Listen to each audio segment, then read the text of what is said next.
Cable 13 Sports presents the 1989 New York State High School Wrestling Championships. Welcome to the Onondaga County War Memorial, where tonight, 28 of the finest high school wrestlers in New York State will vie for the honor of wearing the crown of state champion. Hello, wrestling fans. I'm Dale Dreifholzer along with John Janiak. And John, I mentioned we're down to 28, 14 weight classes, 2 wrestlers in each weight class. But way back in November, there were a whole lot more wrestlers. That's right, Dale. Back in November, there was 8,400 wrestlers, 600 per weight class. Now we're down to the best 2 in each weight class. We're going to highlight a couple of wrestlers. It's hard to pick, but we decided on 3. The first man we're going to look at, Troy Bazakis, a 119-pounder out of Section 9. Troy Bazakis is a junior this year, a 2-time state champ with a 32-0 record with 27 pins to his credit. J.J. Stanbro out of Johnson City in Section 4 is another outstanding wrestler, and he's got quite a record. Right, Stanbro is a senior this year with a 38-0 record. Interesting enough, he holds New York State win records at 188 victories. And the guy that I like, the next guy, is Adam Mariano out of Comstock High School. Probably got the best shot of being the most outstanding wrestler. What about him? Without a doubt, Dale. He's the class of the wrestling competition today. Mariano is a senior, returning state champ with a 37-0 record with 37 pins. Need I say more? Very, very tough wrestler. And for people who aren't familiar with the state championship, they also keep a team title based on the sections. And right now, it should be no surprise to anyone that the very tough Section 11 out of Long Island is on top with 173 points. Next, Section 1, kind of a surprise with 147. Section 2 at 144. Section 5 at 139. And Section 9 at 130. We've got a lot of action tonight. We'll be right back with a 91-pound match.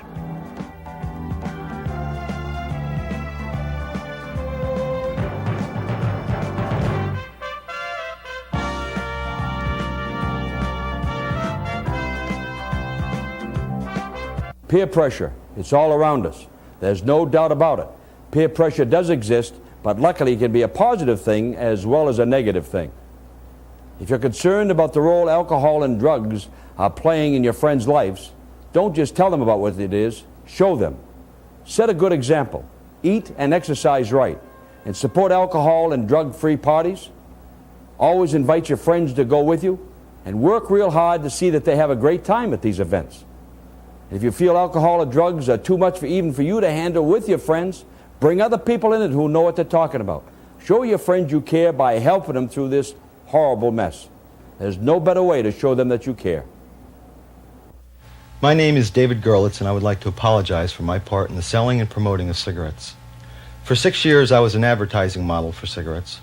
I was used to glamorize cigarette smoking, and it's a lie. If I've been influential in any way in starting you smoking, whether you're 12 or 20, please accept my apology. I no longer want to be an ad model for cigarettes. I want to be a role model for my children and other people's children. Please don't smoke.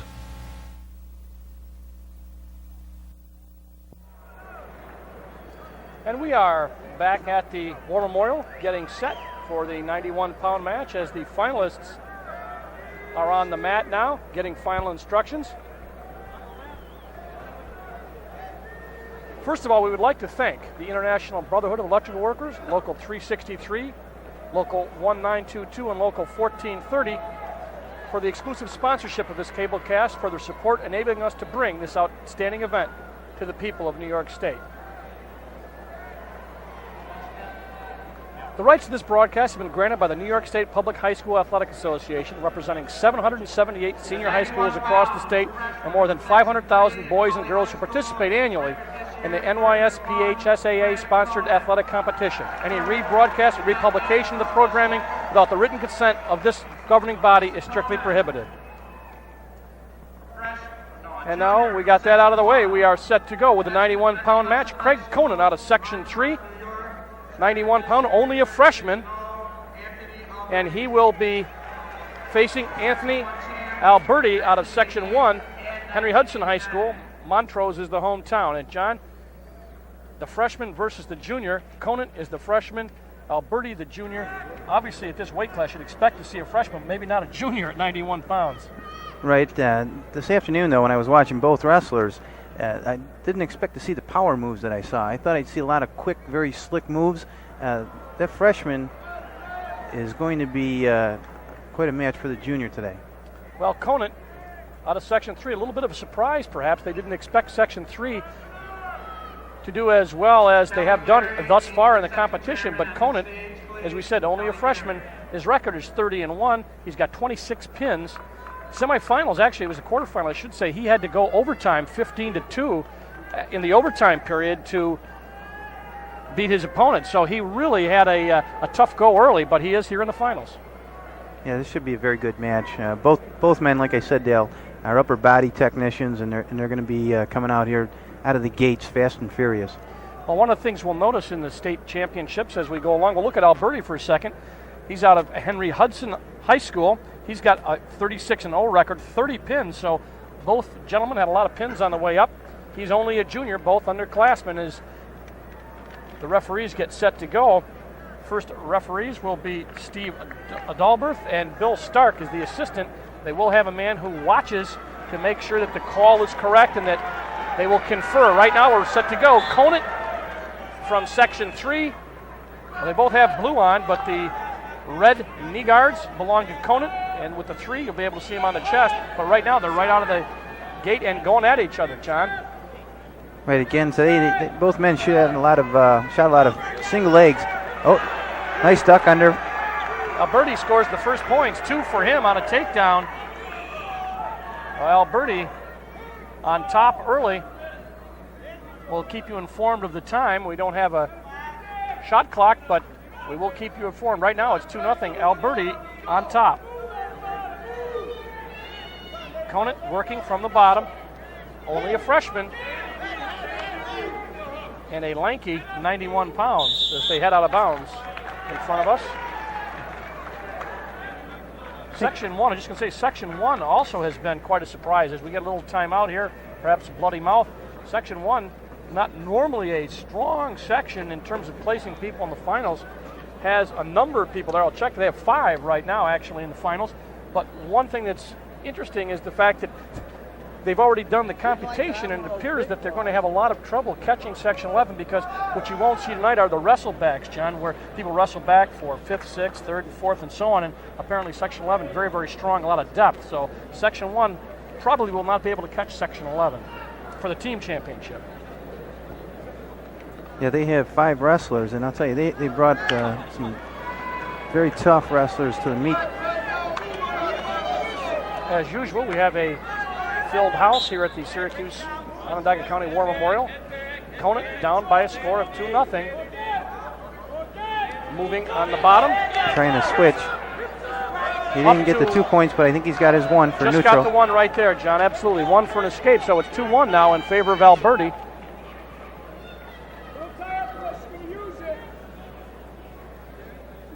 Both wrestlers working very, very hard, but one of the things that, John, you and I have talked about. Oh, nice. Does that dump again. And Alberti's got Conant in trouble. He's getting some back points right there. You can see how much trouble he's in. His only chance right now is to use the out of bounds. He's got the 3, and he's trying desperately to get those supporting points out of bounds. And looks like he got it. Alberti's trying to bring him back in.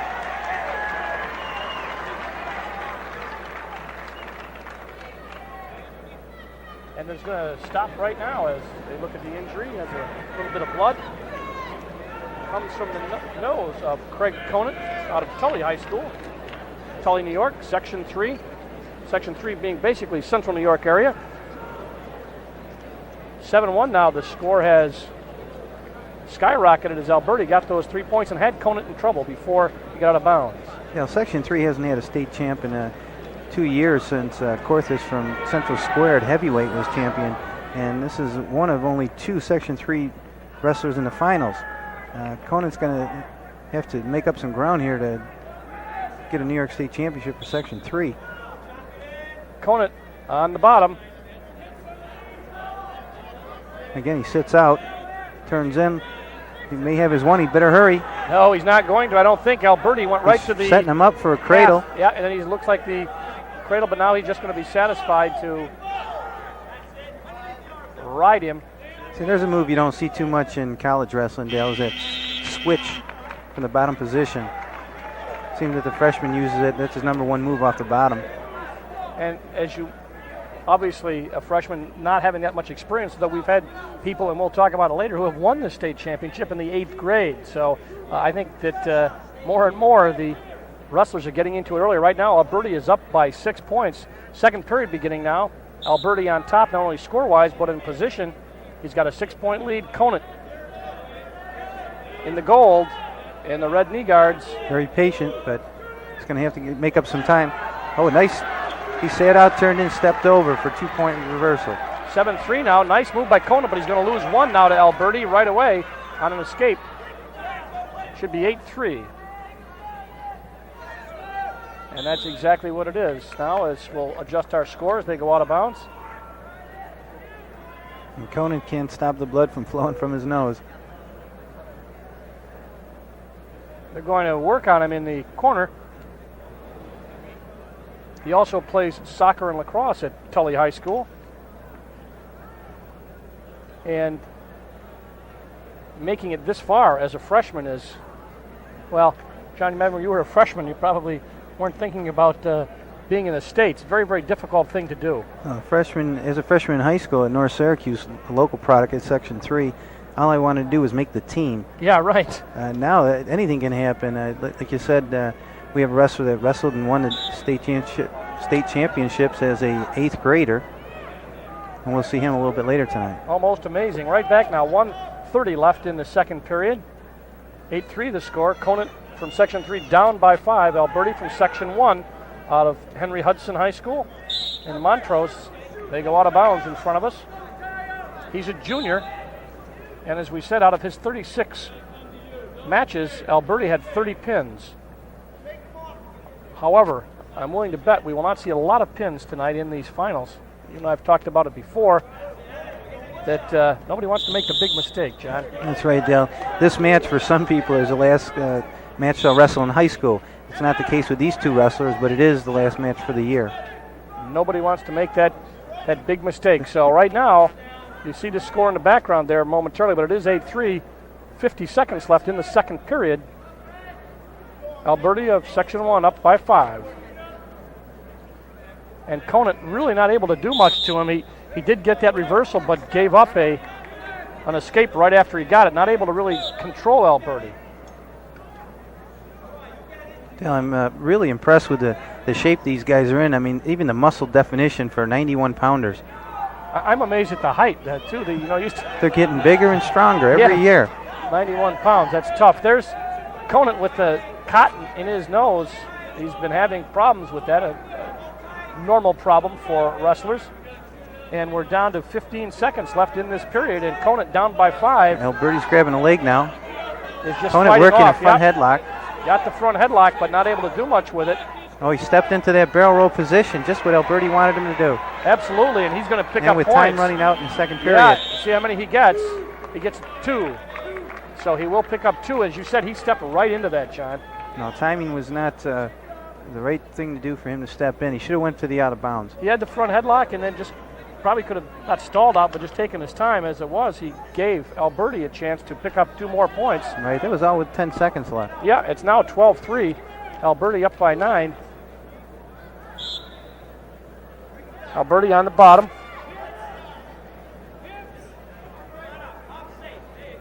There's the underhook, and Alberti appears to be the stronger of the two wrestlers. Sure does. I think Conant's only chance, from what I saw today in the semifinals, is to work a half Nelson from the knees and run it over for back points and hopefully get a bunch of them or a pin. Well, there's a lot of time left, 1:46, but he's got a lot of work to do. He certainly is going to have trouble scoring that amount of points, but he's got to get to it, as you said. And Conant locks the waist and brings the leg, but he loses right there. He lost 2 more points to Alberti. Remind you, this is 91 pounds, a weight not normally wrestled during the year at most high schools. That's right, Dale. It's not a mandatory weight class. If both teams do have a 91-pounder, then they'll wrestle and it will count for the team score. He sits in a little bit too slow. Yeah, and he really is. I think he's in a world of trouble right now. His back is down, and he's got Alberti's got a minute 10 in which to pin his opponent. Yeah, that's an awful long time when you're on your back, and he really gives Conan a lot of credit. He's trying to get out of it, but he's got a world-class bridge, though. Yes, he does. He really Bridging on his bridged up back, out of it. and he may come out of it. No. Well, right there, Alberti had his arm underneath, had to change his position. Now he's lost a half. He's got a reverse half, almost with an arm bar, John. It's going to be tough to stick him from that position unless he changes to another. Yeah, you can see the shoulder is way clear, but Conant is going to, I think, have to be satisfied with not getting pinned. 33 seconds left in this match. And I think Alberti's pretty happy to end the match in this position as well. I don't think he just want to say, let's not move. Let's just let that clock keep ticking away. And that's exactly what he wants. Right now he's working for it, but as you said, John, every tick of that clock brings Alberti closer to that state championship. Oh, nice bridge. He kicked over. Conant kicked over. He's completely over, except that his shoulders are just about on the mat with just about 5 seconds left in the match. I think he's going to make it. Super job to stay from getting pinned down. Absolutely. A lot of desire. Take nothing away from Anthony Alberti because he is going to win by a score of, I believe it'll be 17-3. But Conant did a great job of staying off his back, so Section 1 picks up their first state championship in Anthony Alberti, Henry Hudson High School out of Montrose, New York. Well, that's the way to start our tournament off. Great match. Gets his coach's congratulations as he goes to sit, and we're coming up with 98 pounds. Once again, we'll have someone from Section 1, very strong down low. There's Carlos Jimenez from Section 1 out of Sleepy Hollow High School, Westchester. He is a senior, 32 pins out of 36 matches, and Tom Mangan is his opponent from Section 2, Averill Park High School. Averill Park is his hometown. 29-1 and 22 pins. So Mangan from Section 2, Jimenez from Section 1, and we're set to go. 2 is in the maroon. That will be Mangan. He's a senior, 2 seniors. And Carlos Jimenez out of Sleepy Hollow High School, Westchester, will be in the now familiar Section 1, light blue. Section 1 making a great showing this year, very, very strong. Jimenez looks aggressive, as does Mangan. This should be an exciting match. So both wrestlers had a super semifinal bout. Jimenez being aggressive, but both have great strength. Mangan tries a fireman's carry, gets a leg though, and dumps Jimenez for 2 points. Nice move. Mangan picks up the takedown and now rides Carlos Jimenez. Lots of time left, 1:21 in the first period. There's a good look at Mangan. 29-1. He's got over 100 wins in his career, which is a feat in and of itself. I'm going to take another look at it, Dale. There's that duck to the side, picks up the leg instead of with the dump that we saw in the first match. Takes him to the mat for 2. Split the legs and rode him right down. So Mangan picks up 2. Jimenez now on the bottom, making some moves. Both wrestlers, good upper body check, roll by Jimenez. Jimenez rolls through. He should get 1, if not 2 on this, Dale. Mangan lucky to get his arm up. Should hold it at 1. There's no points been given yet. They're going to go out of bounds and get 1, I believe. Yes, that's right. We're going to see a whole lot of fireman carries and barrel rolls here. Both were through quite a few of them in the semifinal match this afternoon. Well, that makes it exciting. Nice move. There's a duck under. Nice counter. Yeah, watch over, step over. 2 points right there for Jimenez. 3-2 now. Jimenez showing he's got some strength and some moves. This is going to be a good 98-pound match. State championships, the finals, 46 seconds left. First period, lots of action. Mangan down. And down by 1 point. Nice stand up. Good power came up. Jimenez controls him, however. Brings him back down. Lots of movement by Mangan. That was a great stand-up, Dale, but he failed to get hand control. Jimenez dropped down and picked the ankle, took him to the mat. Looked impressive, but as you said, he never was able to get rid of the hand control and brought him back down to the mat. Lots of time left, 33 seconds, first period. Ankle pick missed by Jimenez, and he just... Now he gets the hand control. He's up and out. Nice move. And Mangan rolls through. Looked like he was in trouble. Jimenez couldn't hold him. So no change at this point. Now there's a change. A lot of action. Yeah, 3-3 now. Mangan evens it up. Who's going to duck first? Yeah, there's a duck under. 6 seconds. Ducks, rolls. There's a attempt evenly matched here as this first period ends with a 3-3 score. And that's the way it should be, John, because they wrestle very evenly. You know, just as we tell the folks that, you know, it's going to be a little bit defensive, people aren't going to make the big mistakes. You have these two guys coming out throwing everything they know at each other in the first period. What's going to be left in the second and third period? Absolutely. They have been very, very aggressive and saw good wrestling. People yelling, "Don't let up." Most of them have had to go at least 3 matches, sometimes 4 to get to this point. New York State Championship Finals, once you get here, you're still full of butterflies until probably the second or third period. And sometimes you don't recover until the match is over. You don't see the true wrestler out there. I don't think that's the case in this match. Mangan just did a jump on the back of the heels of Jimenez, drove him to the mat, now tried to get the half in. Step over a try by Jimenez. Mangan working a head lever arm bar. Trying to work for a tilt up to the left side. Can't seem to break Jimenez down though. Yeah, Jimenez is very strong, keeps getting up, which is what you have to do in wrestling. You can't sit there, and also the officials take a dim view of sitting there. These kids are so flexible too at the lighter weights. You take it for granted in the heavier weights, once somebody throws a move, they're usually going to move in that direction. But not in this case. These guys bend and fold and pop right up, and you think they're pinned and they're not. That's right, and then counter while they're moving in one direction and counter and come back. So 1:16 left in the second period of a very exciting match.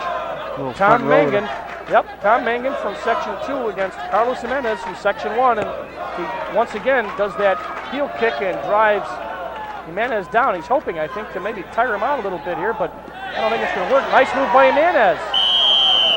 Woo-hoo! On the line, good call by the official. Well, 2 officials.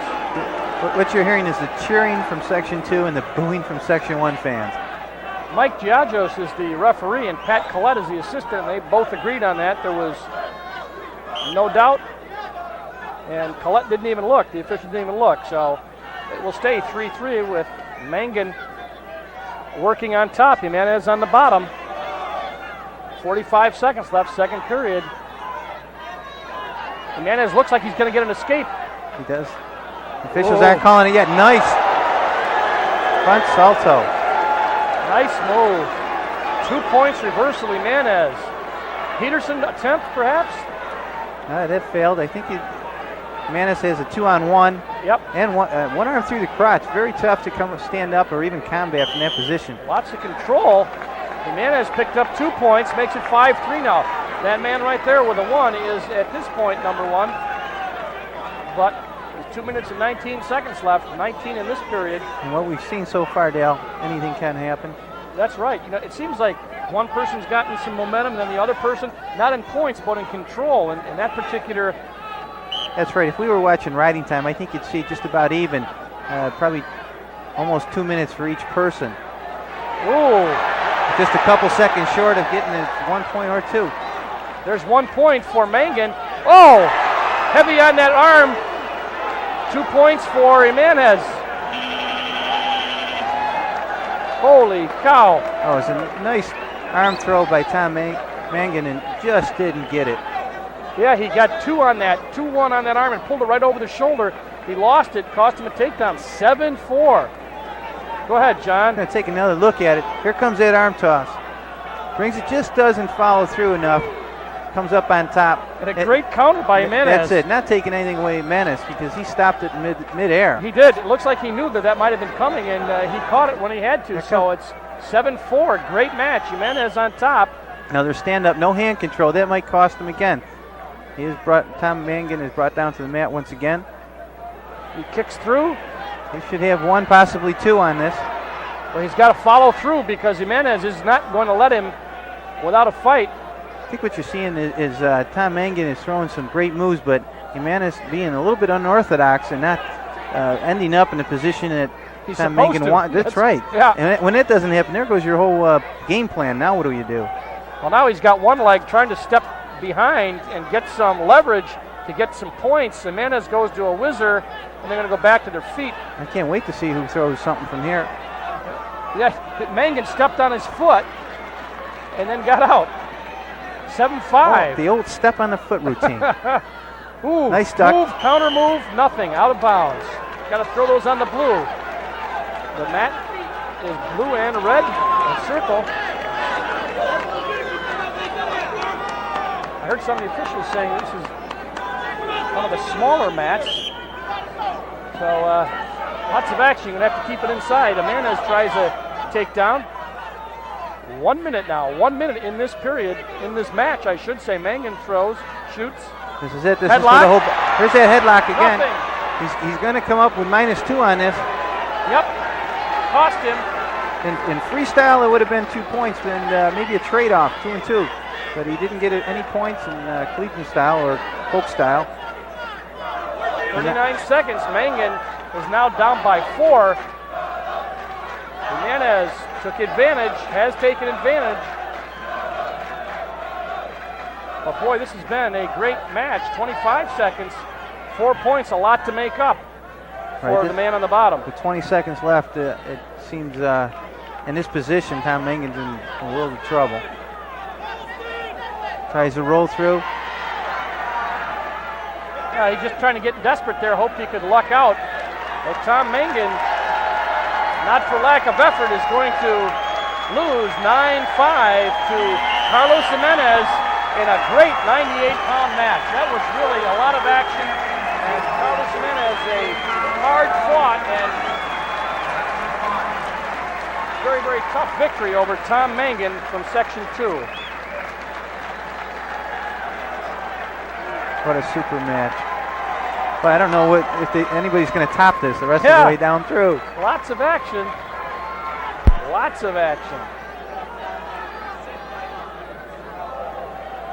Now we're going to move up to 105, where we have from Section 2, Frank Fraunhofer and Juan Carlos Garcia from Sleepy Hollow. There's Fraunhofer. He's got 20 pins, 35-0 out of Section 2, Salem High School. There's his opponent, Juan Carlos Garcia. Garcia out of Westchester again, Sleepy Hollow High School, same place Jimenez was from. And as a matter of fact, he is the uncle of Carlos Jimenez. So they are related. That's quite a lineup they've got. Now, Fraunhofer is a 2-time New York State champ and has been accepted at Harvard, the man from Section 2, so he's got his future well planned. You'll see him wrestling in the Ivy League, undoubtedly. 2-time New York State champ. And Juan Carlos Garcia is a sophomore, the man from Section 1. Yeah, I'm going to go out on a limb and say this may be the first time that an uncle has wrestled his nephew in the New York State Championship. Just a wild guess.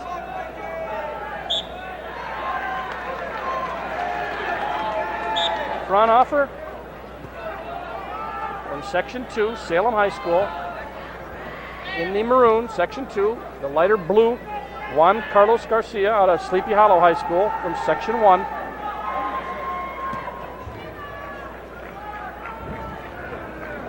No points yet, lots of action. Garcia got a headlock, lost it, and Fraunhofer went when he got out of that one. Yeah, that was a thank you very much for the missed throw. See Fraunhofer with that arm way down low. See, his really kind of a unique takedown position. He drops that left arm down a little bit. From the match from this afternoon, Fraunhofer is a very defensive wrestler, and I think that stance indicates that he doesn't shoot a lot, but not many people get a shot in either. He won his semifinal bout 1-0. Oh, nice move by Garcia. Does not get any points, however. Yeah, I think you find that a lot. Lots of your state champions, even some of your 3-time state champions, do not really devastate people sometimes, and sometimes that's their style. No points, by the way. No points at all. Fraunhofer should have brought him back to the blue, and Garcia knew where the out of bounds was. As you mentioned, Dale, the circle is one of the smaller mats that I've seen for the New York State Championship. In the larger weight classes that we're going to see, it's going to be more and more prevalent. People will be out of bounds every other second. On the other hand, sometimes I think you have to throw your moves. You're going to have to know that you've got to do it in that blue area. And Fraunhofer and Garcia have not been able to garner any point. Yes, 1 point, for an escape. So it's 10 seconds left with a 1-0 lead for Fraunhofer. The 2-time state champ.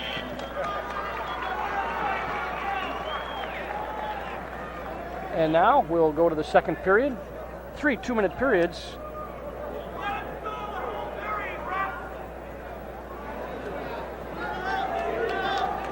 One nothing for Fraunhofer by virtue of an escape.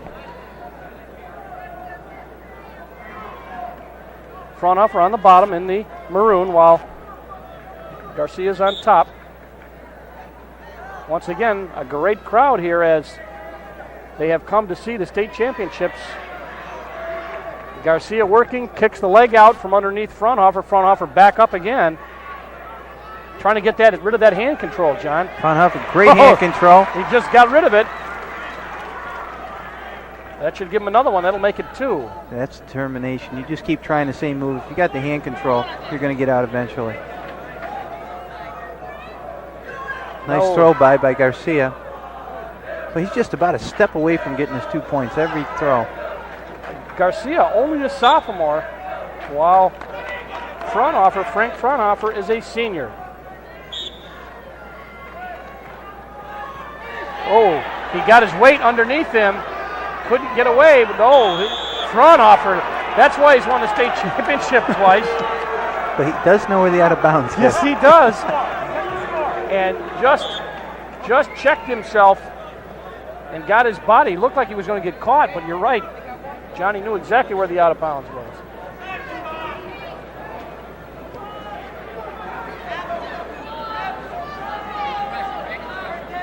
A lot of half shots here. Nobody seems to want to take that full shot, commit themselves. There's that headlock again. Oh my goodness. What a battle by Fraunhofer not to go get taken down. This is unbelievable. He's like Teflon, that kid. Look at him. I mean, Garcia really had him. I thought he had him nailed. Yeah, I almost rolled over on that one. That was a great headlock. I was looking for a pin, and what happens is he gets away with nothing. I don't think Garcia can believe it. He hit him with that so solid. Once again, we'd like to remind you, we'd like to thank the International Brotherhood of Electrical Workers, Local 363, 1922 and 1430, the exclusive sponsors of this cablecast, for their support and enabling us to bring you this outstanding event. And guys, and ladies, we appreciate it. IBEW, second year in sponsoring this great event.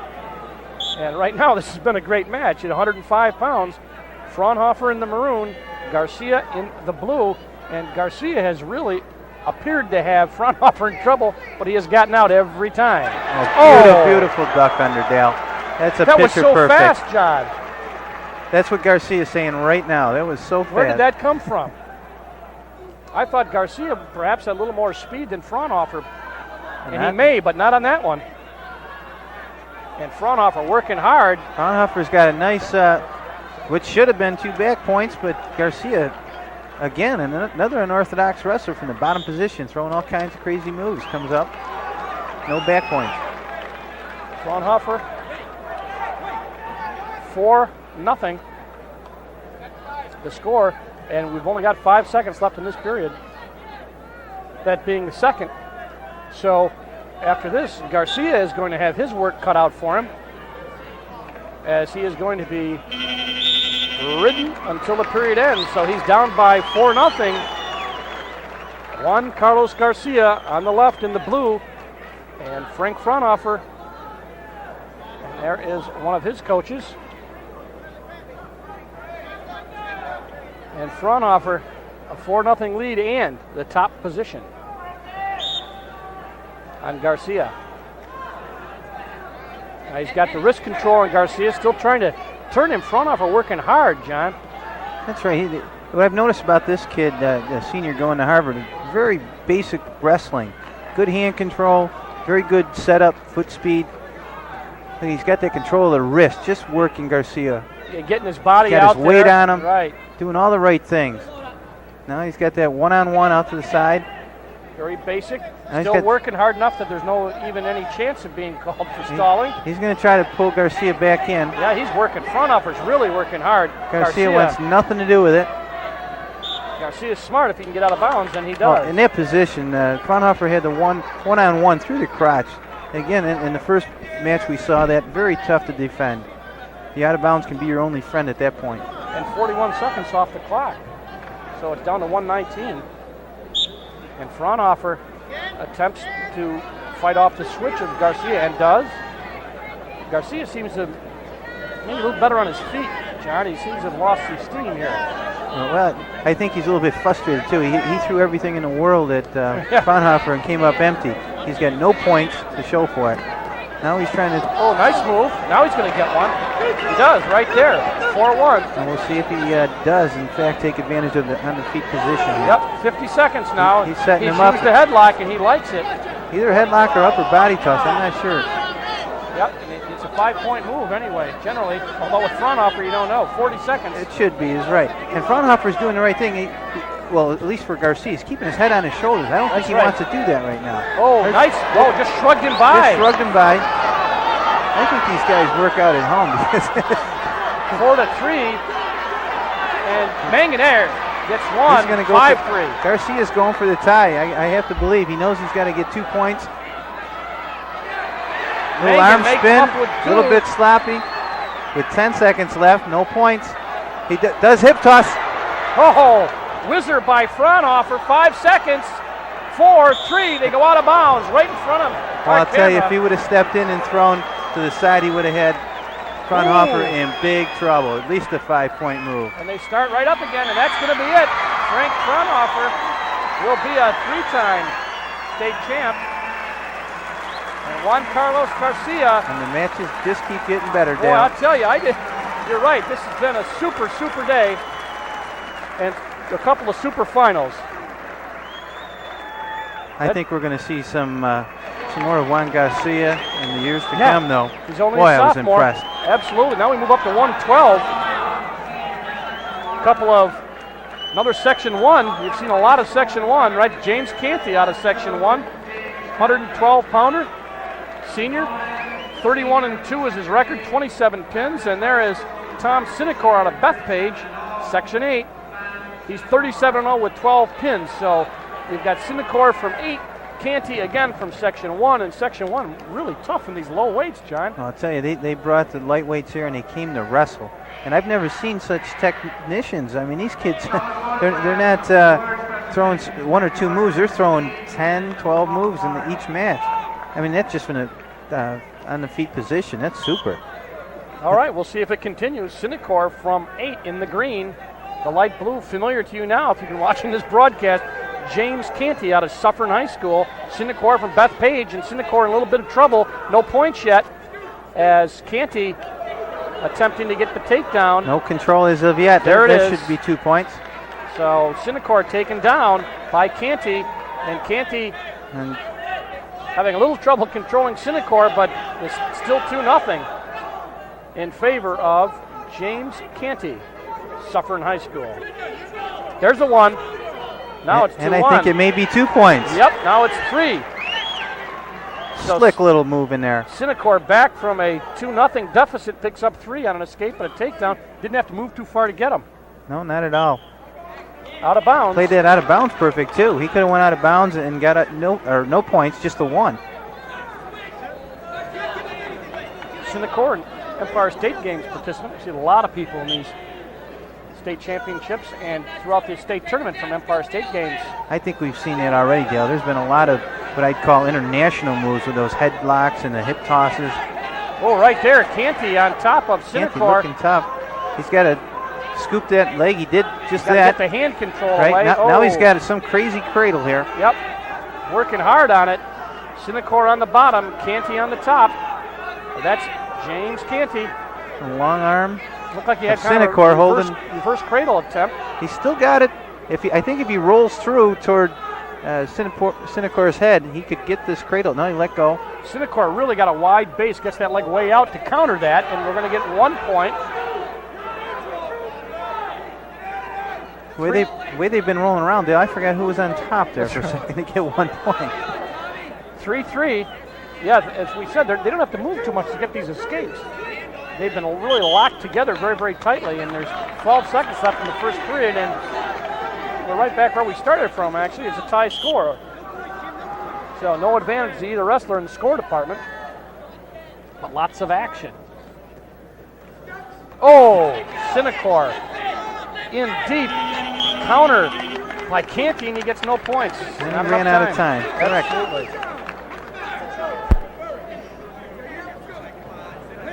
As you say, the adrenaline must be pumping in these guys.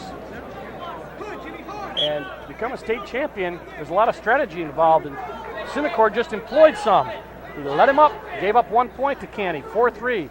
James Canty. Apparently, Sinecor feels more comfortable on his feet, John. That's right, Dale. He must score a lot of takedowns during the season. Let's see, he had 37 matches, only 12 pins. So, yeah, on top, he probably doesn't do as well as he does on his feet.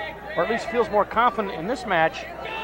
Nice move by Sinecor, but nothing there. Canty counters. But then the move may come back to haunt him. He hasn't wrestled the likes of James Canty before this season. Sinecor up now. Nice move. Right into a ball. And give Canty credit. He got out with no back points. I'll tell you, I thought he had 2, possibly 3 on that. Boy, James Canty just did a great job of getting away from Sinecor, and Sinecor did a great job of putting him down. 5-4 is the match score, and that's Sinecor on top by 1. 50 seconds left, second period.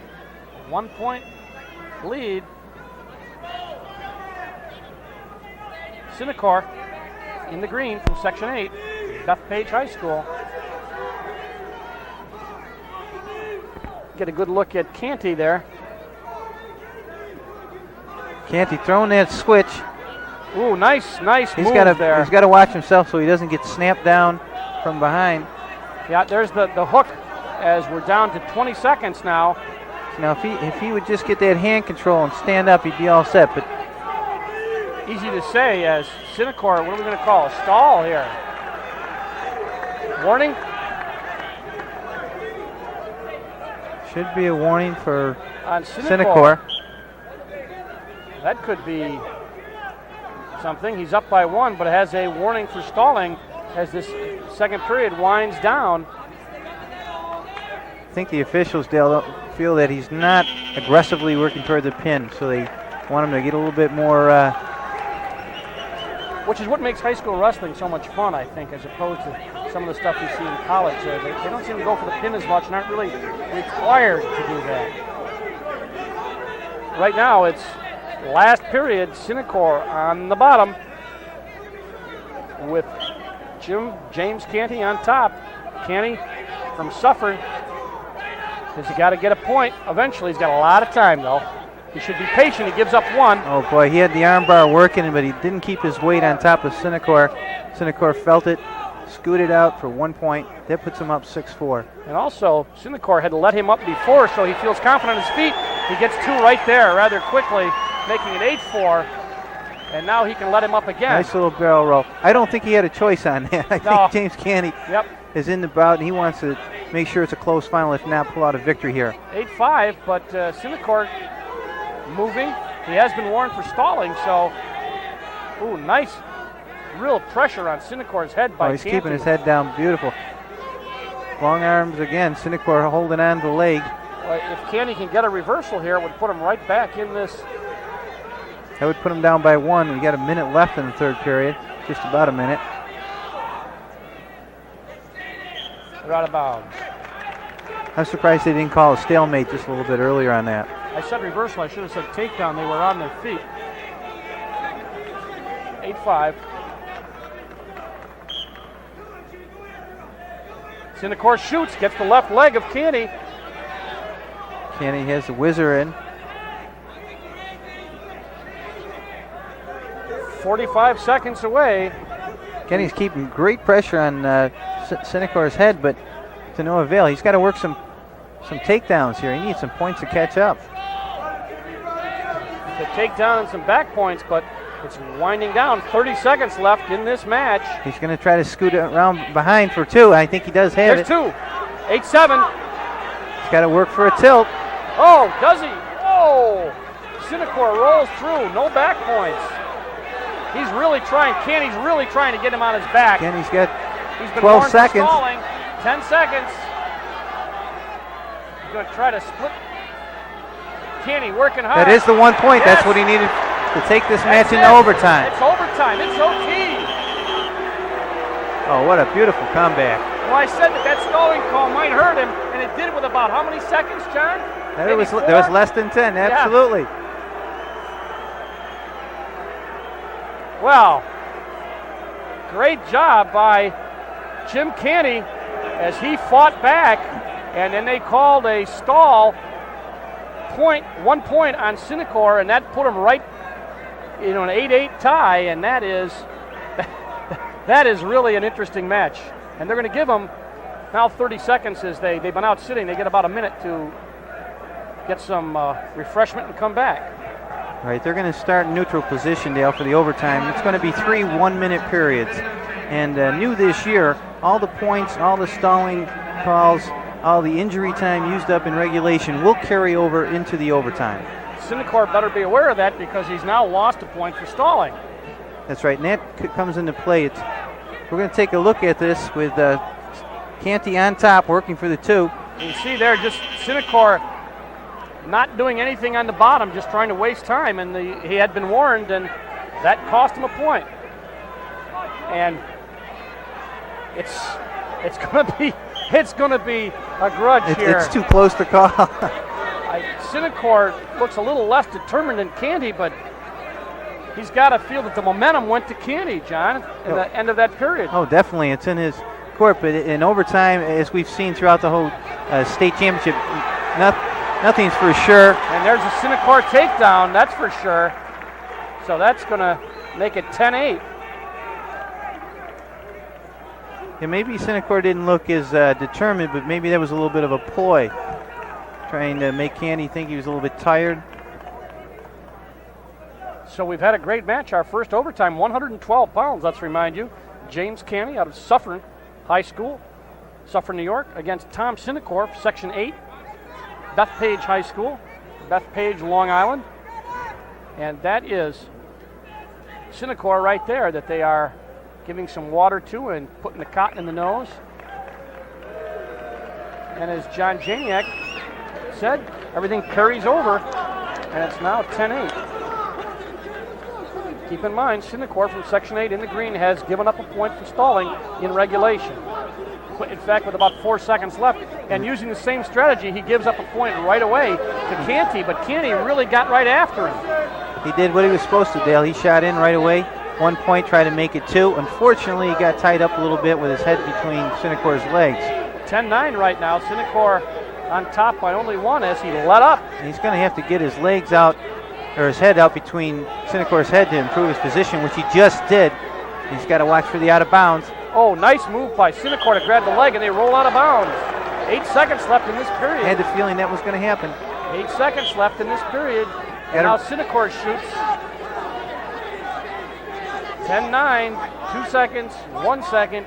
That's it for the first overtime period. Dale, I might add that the criteria for overtime, when a wrestler's opponent has been penalized for unsportsmanlike conduct, then the other wrestler is declared the winner. Then comes the most near falls criteria. That's if they're tied at the end of all the overtime. This is correct. And that's what I'm looking at is a 10-9 score, and I got a feeling that it may come down to that. That's why I'm explaining. And then most takedowns and most reversals. We have 1 takedown and 1 escape so far. Right now, Canty on top, but down by 1 in the point department. 50 seconds left in the second overtime period. If it goes to hole, this will be 9 minutes of wrestling. And they're going to, they find lots of times that the nose starts to bleed. You get a little extra time to suck up some air. Oh, automatic in overtime. Somebody has that. Especially in the NFL, they'd have the oxygen mask on. That's right. We may even have instant replay for the officials for that. Right now, they're going to mop the mat up with a little bit from the sweat. James Canty and Tom Sinecor. That's Canty right there. The officials, incidentally, Mark Jones and Joe Rizzo in this 112-pound match. Jones is the referee. The assistant is Joe Rizzo. And they're going to take all the time. 46 seconds left in the second of 3 overtime periods. Lots of discussion. You can tell. Look at that. The coach really letting Canty know what he wants done. That's great. The coach is trying to get through the wrestler. The wrestler listens, walks out on the mat and forgets everything the coach just said to him because he's or does what he wants to. Exactly. He goes back to square one. But the coach feels better, and the wrestler goes about his business. Canty on top has got 40 seconds to do something. Don't forget, the man on the bottom who's taking it easy there has already given up a stalling point, and he has to be very, very careful. But he's getting thrown around quite a bit by Canty. James Canty's finally got that arm bar in where he wants it. He has his weight on. Oh, we're going to another stall. We're going to have the stalling for James Canty on top. Yep. He had an arm bar, and you know what? It was funny because Sinecor just looked up at the official and said, I can't do anything. He's not doing anything. So now we have a warning for Canty. This is quite interesting. I thought that was a great act by Sinecor. he definitely. I'm really trying to get up here, but this guy's not doing anything. He's just lying on me. And the periods are only 1 minute long. James Canty's aware that he has to get some points here, at least one. Work on it. Here comes the instructions again by coach. It looks like he's probably spent some time on a wrestling match. Traded his singlet in for a tie, though, just like you did. That's what happens. Old wrestlers never go away. They just come back with ties. Well, James Canty seems invigorated, or reinvigorated, perhaps, after that discussion, as he waits for Sinecor, who is being operated on, apparently. We're going to nickname Sinecor the Bethpage Bleeder. Yeah. Canty just working himself up. Sometimes I think that's bad when the other guy's sitting down, and sometimes you're just working yourself up and you lose a little bit of that cool that I think you need. Right. He's overdoing a little bit. He's got to settle down, get back into his game plan. Not to mention the fact he's tiring himself out. 21 seconds left in this second overtime period. They got one more to go. And let's see what Canty comes up with. And let's see what Sinecor does in the bottom. I was going to say we might see a little bit more of a... No hand control, but he's close to being out anyways. The old out-of-bound line. 14 seconds. Second overtime period. Well, Sinecor definitely isn't sitting on the bottom waiting for the match to end. No, he's not doing that. Here comes the armbar by James Canty. He just can't hold it there. He's got to do something. No, he's got to step out to the side. That's the problem. He's still up in the middle of it. There we go. Trying to step out. That's what he should have done earlier in the period. That's right. His coach said that's what they want you to do. Sinecor knew exactly what was going to happen, however, knew exactly how much time was on the clock. 10-9. There it is. Now it's up to 10 apiece. Comes that barrel dump. Now he lost it. Sinecor lost it. Crossface by... He does have both legs up in the air. He's got to watch the out-of-bounds line. Nice move by super. Canty. Nice move by Canty. This is a great match. 47 seconds. I got a feeling we're going to have another barrel roll attempt. 10-10. Single leg. 36 seconds. Canty looks at the clock.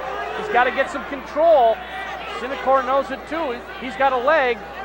Canty's reached around trying to grab the knee. Stalemate. Sinecor's leg to bring him up. He's going to try to bend him up in some type of almost a cradle without locking his hands, using his legs and his hands. Well, he's got 15 seconds now, 15 right now. It's still tied, 10-10. Oh, I got a stalemate. It might be a stalemate. Now With they 8 got seconds 8 seconds left. And they're on their feet, and so are the fans. So are the coaches. 6 seconds. Nobody knows. I mean, you don't know whether you're going to win, I can't imagine. I don't think the wrestlers really understand what happened. No, 10-10, the end of 3 overtime periods. Now they're going to have to figure out what happens. You definitely don't want him unsportsmanlike called on you. As far as I can tell, Dale, the first takedown, which will go to Synecor in the first period, should do it. Should determine the outcome of this match. And a great match it was. Can't get any closer than 10-10 criteria. Or maybe 1-1 criteria. What a super bout. Yes.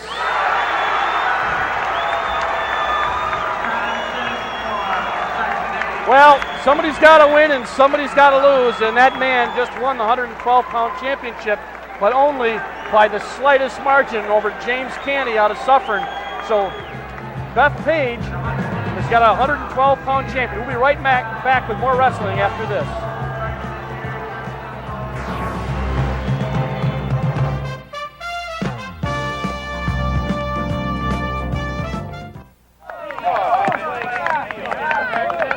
There's an awful lot of competition out there, so getting people to notice you can be tough. But if you think using smokeless tobacco is the way to do it, you'd better think twice, because smokeless tobacco can give you cancer. Cancer of the tongue, the gums, the mouth. You could end up facing life without a cheek or a jaw. And just imagine how tough that would be.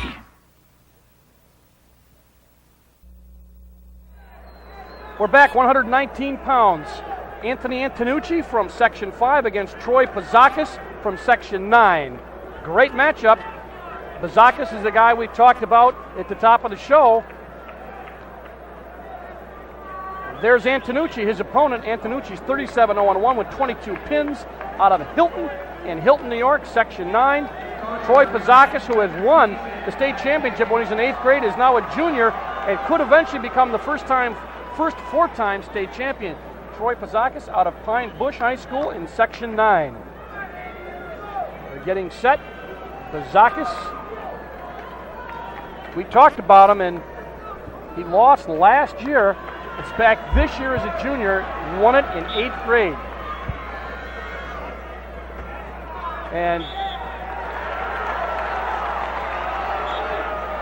Antonucci from Section 5 and Pazakis look like they're going to pick right up where it left off, John. Yeah, I don't see too many defensive wrestling matches in the last 4.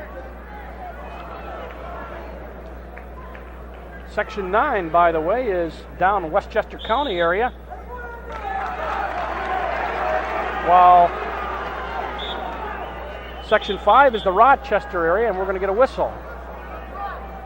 They say you guys are a little bit, you got to go on my whistle, guys. Yeah, a little bit too aggressive. Our officials, Bill Stark, assistant Dave Clements, as Pazakis and Antonucci go at it, and Pazakis attempting an ankle pick, and Antonucci counters, and he is going right after Pazakis. Not a lot of finesse on their feet as of yet, but a whole lot of heart going on. You know, Pazakis was also the most outstanding wrestler in the 1987 state championships. That's right. That was as a freshman. That's right. And last year, I remember when he lost, I believe they called stalling on him in the semifinal match, and he lost. A lot of people upset about that, but that's what happens. And you see that he hasn't lost any of his desire, nor has Andy Antonucci out of Hilton High School in Section 5. Antonucci being recruited by a number of schools, Penn State, Lehigh, Syracuse. So you know that he's got his admirers. Right now there has been no points scored. 30 seconds left in the first period. colors on TV, difficult to differentiate. The man with his back to you in the blue from Section 9 is Bazakis, Antonucci in the purple, and Antonucci being driven off the mat by Bazakis and caught by the official, actually caught by Dave Clements, the assistant, as ties his shoe. Bazakis also pushed his headgear down over his neck. Oh, interesting little haircut. A mohawk, kind of standard fare for wrestlers. Yeah, I guess being a wrestler just isn't different enough for these guys. They got to put a little topping on the cake. I never saw you with any one of those weird haircuts. That was, it wasn't big back then. Now you could have your initials carved on the side of your head, or That's when you're somebody. right now we've got two big somebodies as far as the state championships are concerned at 119 pounds, but there have been no points scored. Bazakis from Pine Bush and Canucci from Hilton in Section 5, Rochester. They're going to flip that one over again. Comes up red, and that will be the choice of Antonucci. He's a senior. Bazakis, a junior. As we said, Bazakis won this 8th grade.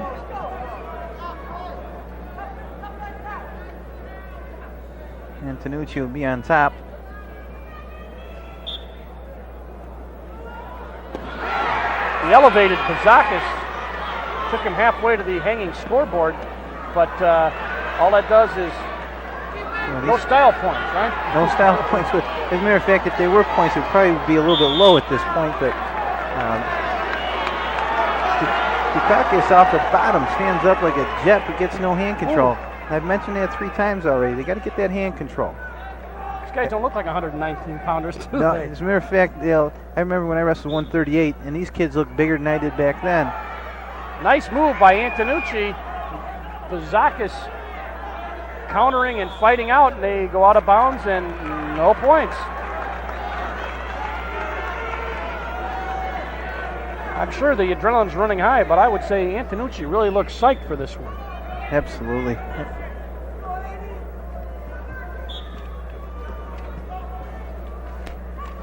Now Bukakis is up. He did have a little bit of hand control, but it was too late. Still no he points. should get 1 point here. Nothing awarded. Referee Stark should be calling There it. it is. There's 1 point. So Bazakis comes up with 1 point.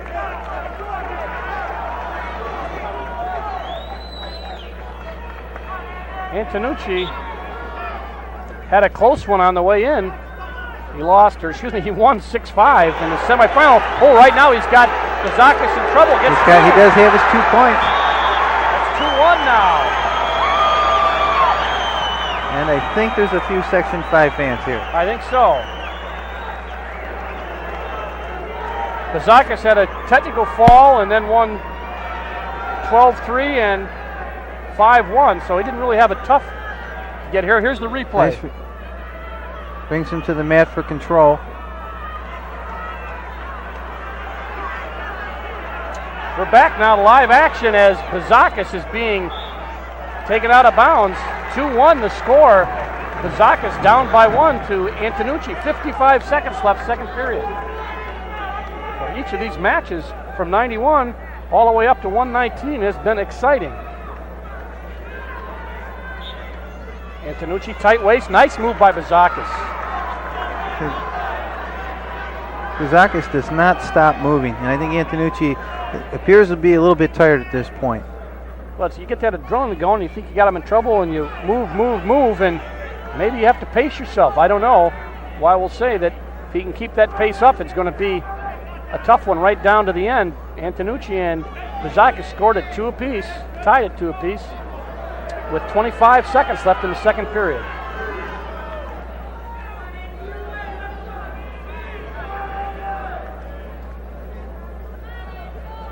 Lots of upper body posturing, no moves. See that Antonucci really wants to tone this match down. Kind of like a half-court offense on Take the ear out of the ball? Absolutely. Well, he's done it now because this is the end of that period, and the score remains 2-2 in the action. Slightly subdued there the last 45 seconds or so. Being presented after the 32-pound class. So we have continued the tremendous action, and to be very honest, sometimes, John, you don't get that action. We talked about it that sometimes nobody wants to really make the big move, but boy, from 91 up, everybody has been throwing all sorts of moves, and I kind of had that feeling from the semifinals today, Dale. People were just throwing all kinds of moves. It seems like wrestling is getting better and better every year for the fans, more exciting, more international moves thrown all the time. Well, Bazakis is now working on his Section 5 opponent, Antonucci. And there's the difference of college that you can get 1 point for control riding time. You don't have that, so Bazakis really has to, well, first he's got to hold on, but now he's got to have to take down. I think he let him go. He just didn't like what was happening there, John. I think he just wanted to let him up and let me get myself reset. It's a gutsy move with 1:20 left. You hate to give up the point, but that's right. This is gut check time right now. And if he's got a move that gets him two, he better throw it in a hurry. And on the other hand, Antonucci is going to go right after him, just like he did in the first period.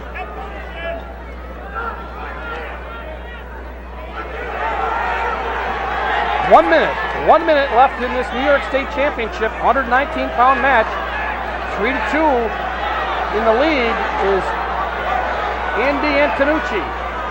Bazakis has the front head tied up with a one-on-one, plus trying to scoop behind and he goes back to the front headlock. He's only got 40 seconds now. He does reach the leg behind. I think he's got the two.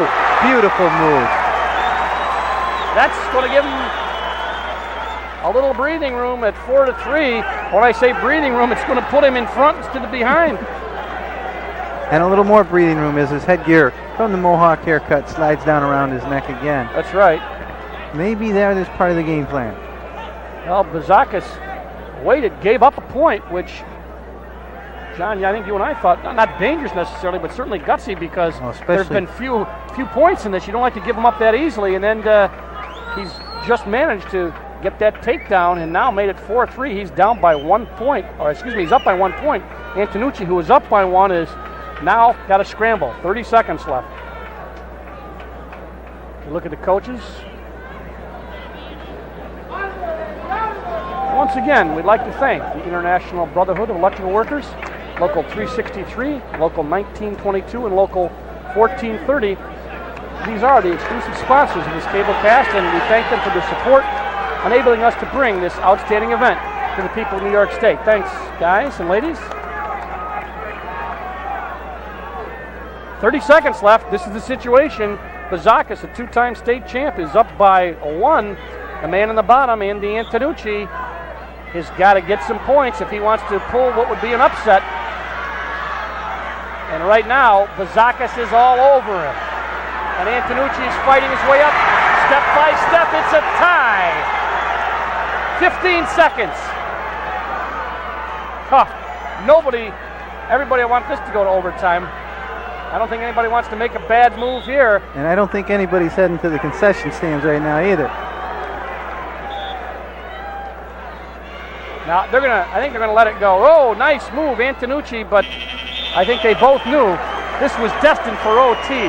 That's only deserving. Woo! Well, they get a minute rest, and then we'll have John Janiak 3 1-minute periods, and what do you say? It's 4-4. Nobody really has had momentum. It's just kind of gone back and forth. And that's right. They've just been trading points back and forth. Take another look at this escape, Dale. You see Antonucci with the hand control. Very important. Gets his hips out. Beautiful 1 point. And you also noticed, I think, Bazakis got away from him because he didn't want to give up two. When he knew he'd given it up and lost it, he said, you can have it. He knows exactly what's going to happen. He knows that he's got time left, and it made it 4-4. And now we may have another one of those exciting matches. It's definitely going to be in overtime. We'll see how long it lasts. I certainly don't think anybody's going to get pinned, so we may go to that criteria again. Let's look for takedowns. Let's look for reversals. 3 seconds left before they'll be calling the wrestlers right out to the middle. Shake hands again. Bazakis and Antonucci on their feet.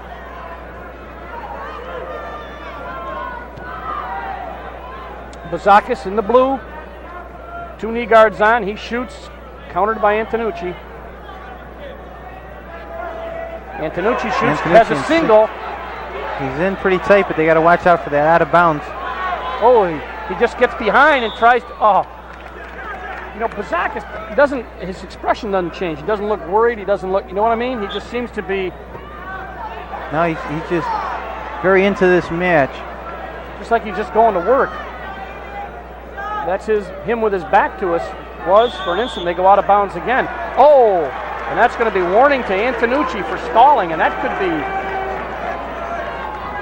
a problem. Right, if it does end in a tie, that's down the list on the criteria, but it may still come into play. Bazakis is very professional. Antonucci doing an excellent job, a little more emotional. Both wrestlers are having a great night. 18 seconds left in the first overtime period. Antonucci trying to set him up, I think, get him going and then shoot. He does. And the thing is, Bukakis has that stalling. He doesn't have to shoot. He just has to make Antonucci look bad by backing up to get 1 point. And I'm sure he'd take that 1 point right to the bank. He didn't get it in that period, though. Second period, they're going to flip to see who goes where for second period. Just like a mini match here. 3 1-minute periods, half of a big match with some criteria. Buzakis does take top on the flip of the coin.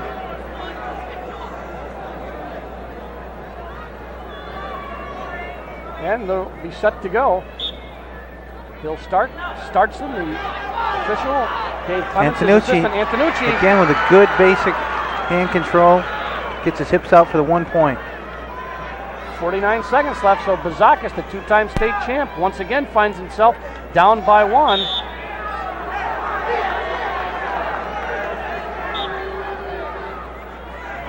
Little half shot by Antonucci, just to let the officials know he hasn't given up. Antonucci is senior, Bazakis a junior, but what a great match this has been. And the fans have appreciated it. 30 seconds as they head out of bounds. Well, that was a cute little foot pick, I'd call. Picked it up, scooped it with his hand. Fortunately, went out of bounds. Stark talking a little bit to Bazakis. I don't know what he said to him, but nice move by Bazakis, countered by Antonucci. 15 seconds left, second period. And now Antonucci shoots to no avail. Again, Buzakis trying to hit that same takedown that tied it up in the regulation, Dale. Just that front headlock, come around, grab Antonucci's right leg, pull up behind for 2 points, but didn't get it. Well, 5 seconds left, period 2, overtime.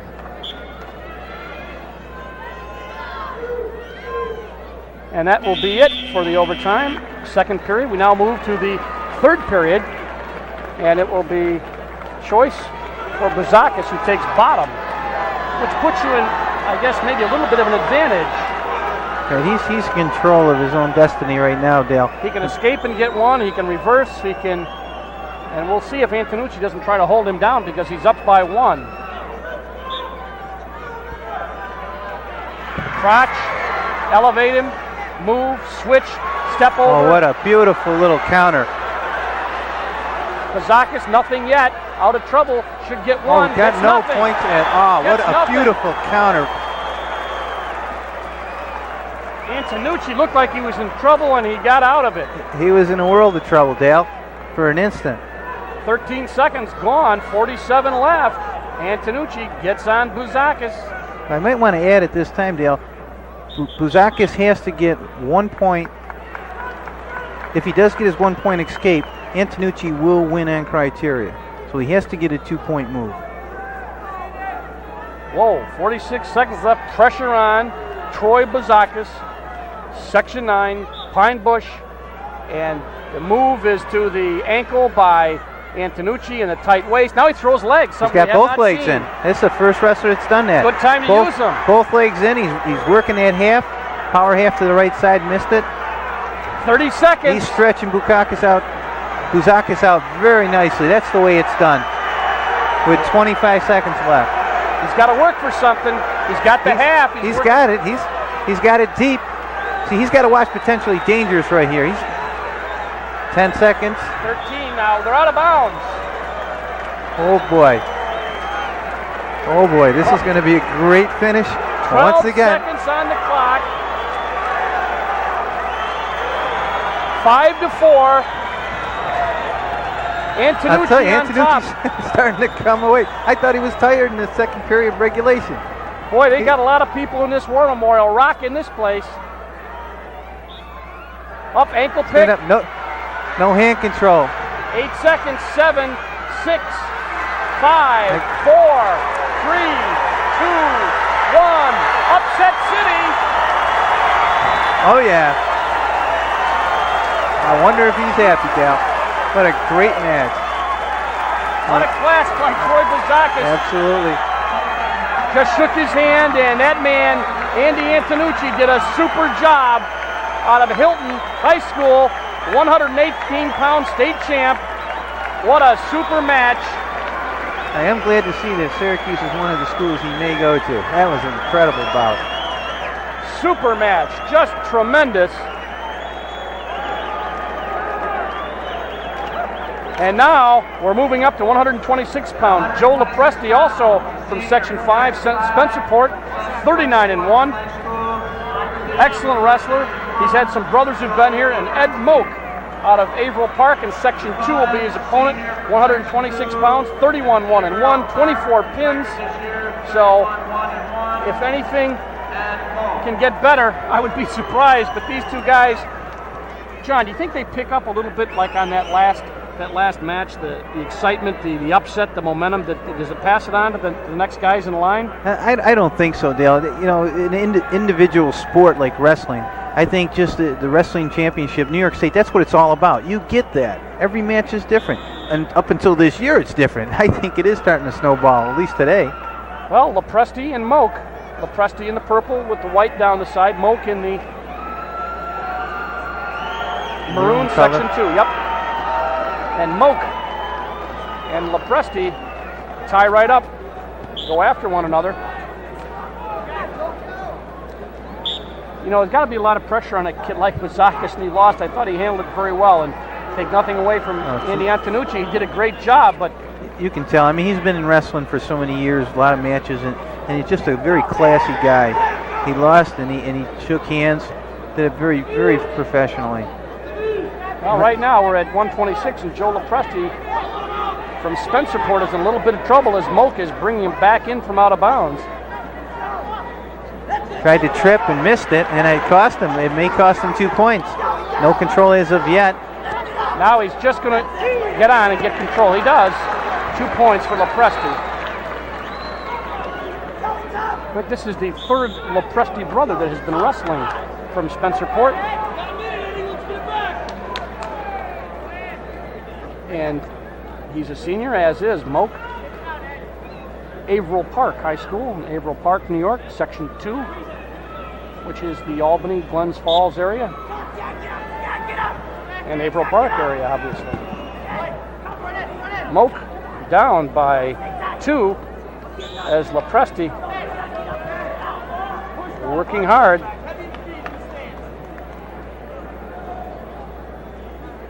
Wearing the singlet, Section 2, wearing the tights.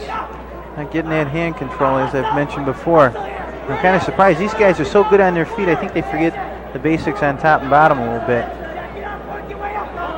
And he's trying to crawl to freedom here. Tight waist, and then Lopresti gets up on him and takes him down.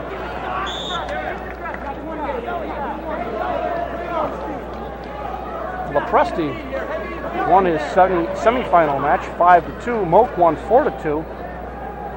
Moak had a 2-1 quarterfinal match. So he's had not a tough go, but certainly wasn't easy. No overtimes. Moak tried to switch, but missed it. He tries another switch.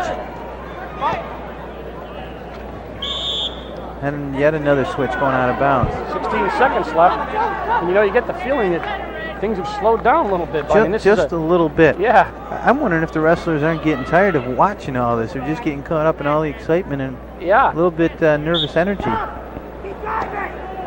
126 pounds, New York State Championships. The official, by the way, Stan Southerden. The referee, the assistant, is Gordon Carberry. And Joe Lopresti in the purple on top, 2-0 over Ed Moak. Section 2. Both the men are seniors. And Lopresti was just hit with a caution, Dale. Oh, I'm sorry, Moak was on the bottom for moving before the whistle.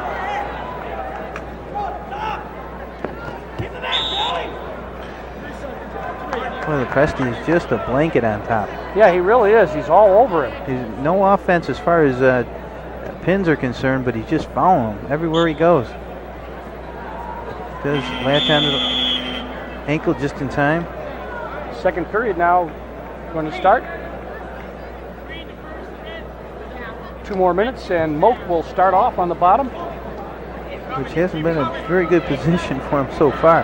Hopefully he gets his hand control and gets out, gets within a point. Oh, looks He like won't it's have going to to. be a, yep, let him up.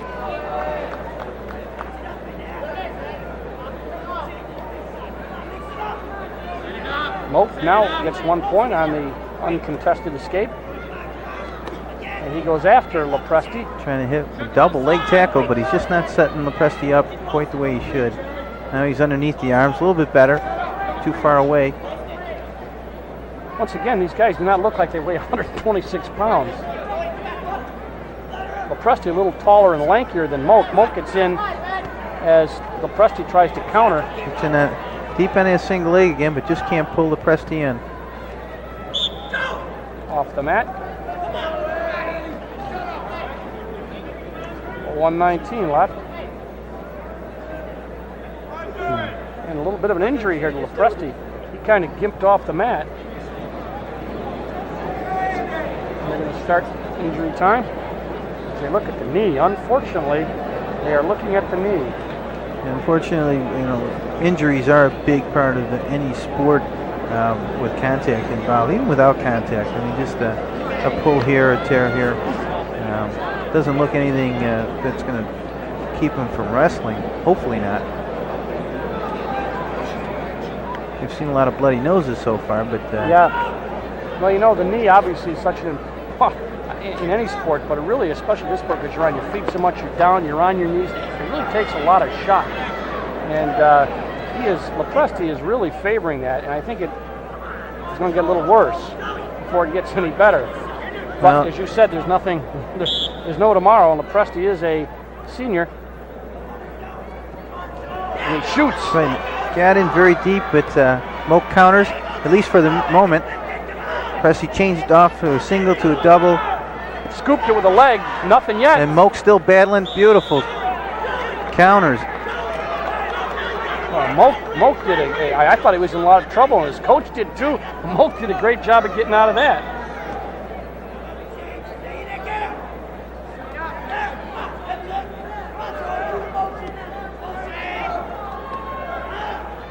.50 seconds left in the second period. 2-1 the score.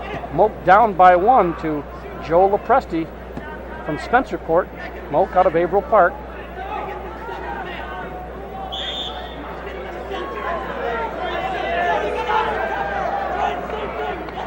Lots out of bounds. 39 seconds left in this period. Period 2. Now they start.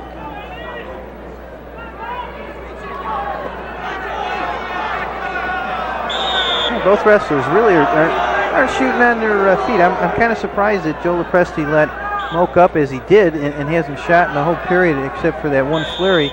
Now we got a stalling one way or another. Lopresti.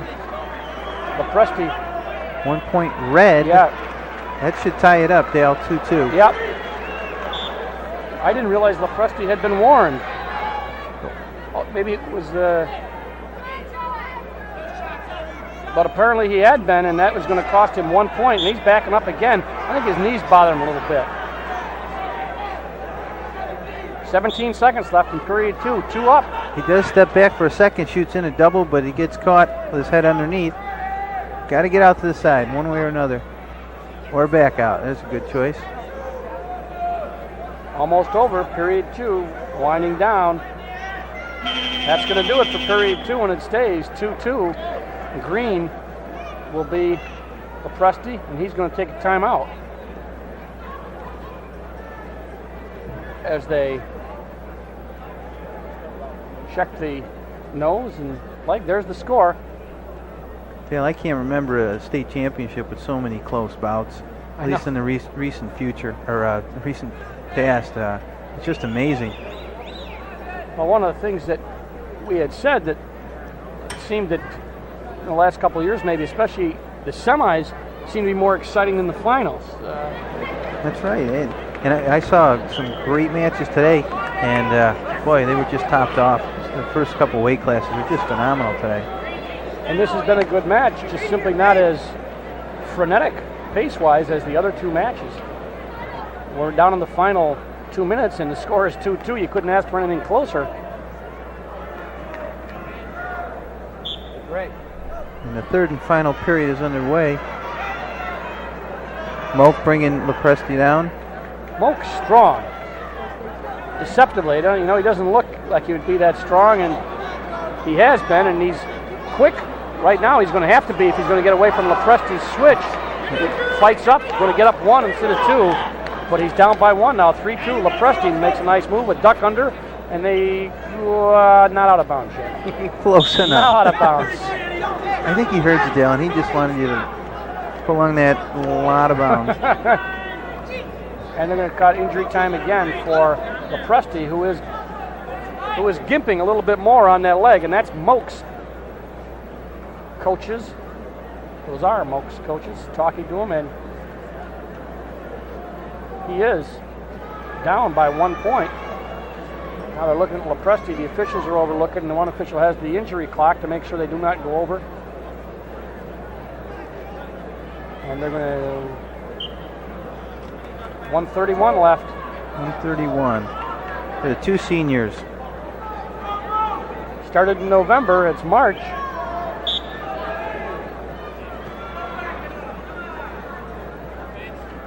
Both throwing, faking a little bit of up and down, and Lepresti gives up the fake and goes, gets a single leg, and Moak trying to get his leg just about the position where he wants it. If he had to be always now, he's got it twisted out. Presti's trying to keep him in, and Moak would like to see the out of bounds in a hurry. Yeah. Whoa, nice move by Lepresti. Beautiful, lifted that single leg up to the ceiling. Boy, he really took that one up in the air. Oh, he took it as high as you could take it without... 5-2, Moak's got 1 minute to get 4 points. Take a look at that, he's got that single leg. Watch this, Dale, he's just going to crank it up. Look at him lift it up in the air. Moak had no place to go but down.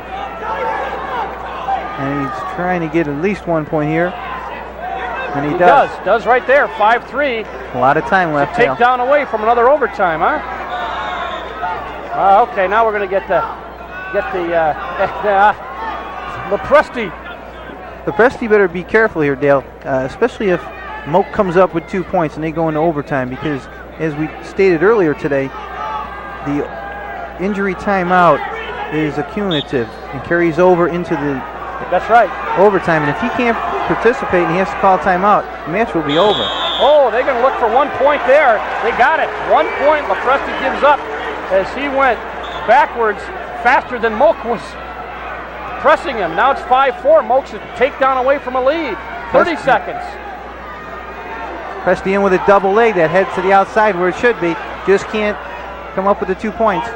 22 seconds. Oh, he's going to back. He's got to watch it. I'll tell you, the officials are looking for that, backing off. Yeah.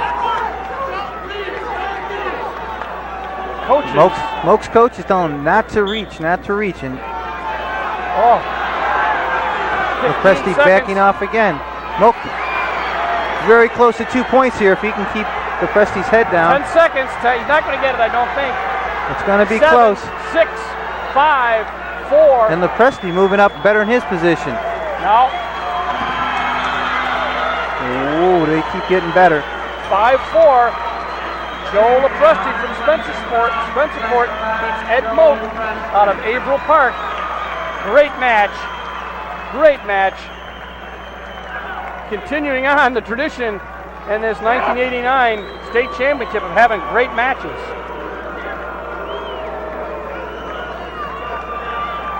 We're going to move up to 132. John Benna from Section 2 from Niskayuna High School, 37-0, 28 pins. And his opponent will be Tom Shiflett out of Section 6, out of Sweet Home High School in Amherst, New York, Buffalo area, 43-1, 19 pins. So we've got two gentlemen with a lot of wins, a lot of matches, 43-1, must have been a lot of tournaments. Well, nowadays, Dale, anybody that reaches New York State Finals has at least 30 matches.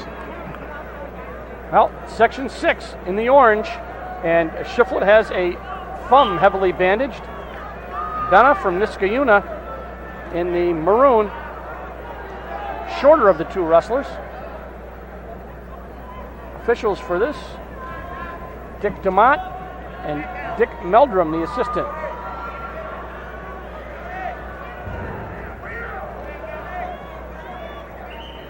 Oh, a finger in the eye will put John Benna out for a second. Inadvertent.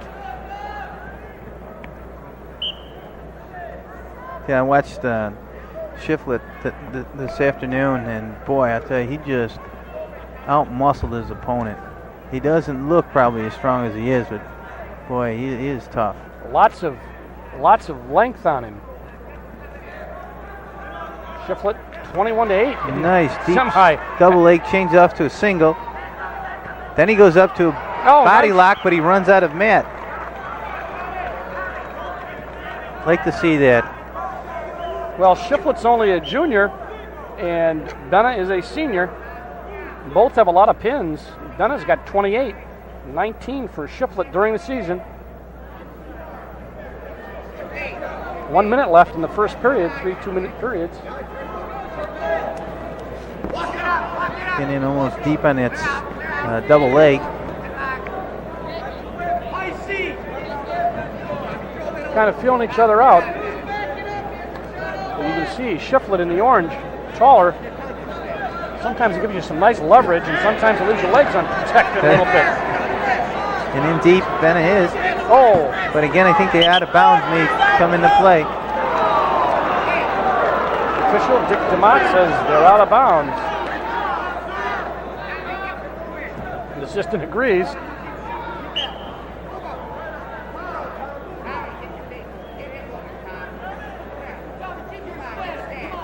These officials have done and do a great job. It's a difficult job as Shiflett throws a move on Benna.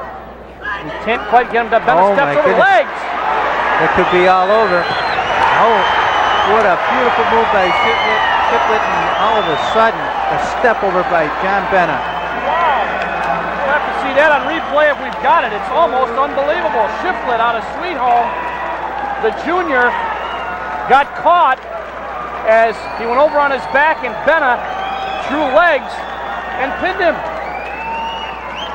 12 seconds left to go in the first period. See what a poke in the eye will do for you, Dale. Get you fired right up. Whoa.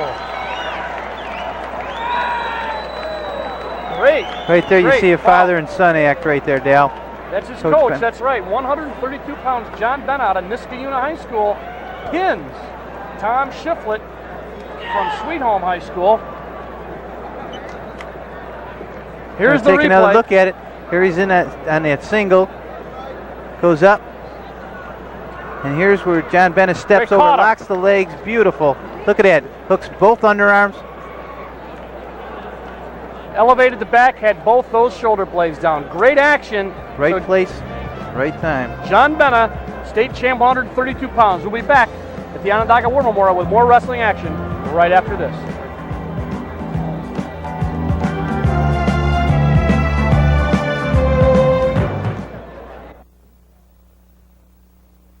Do you drive or plan to someday?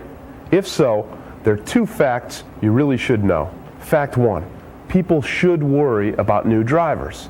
16 to 20-year-olds only make up 7% of the New York State driving population, but they're involved in 18% of all fatal accidents.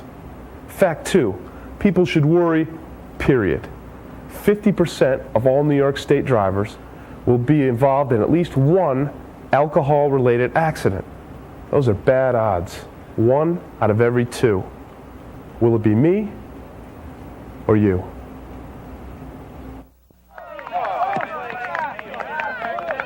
There's an awful lot of competition out there, so getting people to notice you can be tough. But if you think using smokeless tobacco is the way to do it, you'd better think twice, because smokeless tobacco can give you cancer.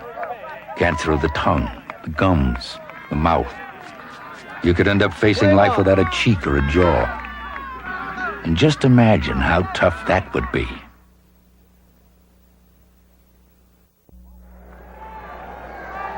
Well, we're all set now for the 138-pound match. But let's look at the standings. First, Section 11 is first, 187. Section 5, 161.5 in second place. Section 1, lots of people in the finals at 158. Section 2, 156. And Section 9, 134. We'll keep you updated on those as they happen. Two good wrestlers here at 138 pounds. Lou Ruggiero and Bill Terry. That's Ruggiero out of Section 9.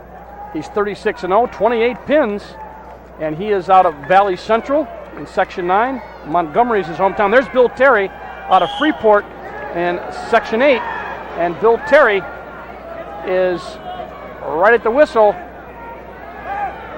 being taken down. Yeah, I was going to say he's in a little bit of trouble, but it was not to be as they're back up.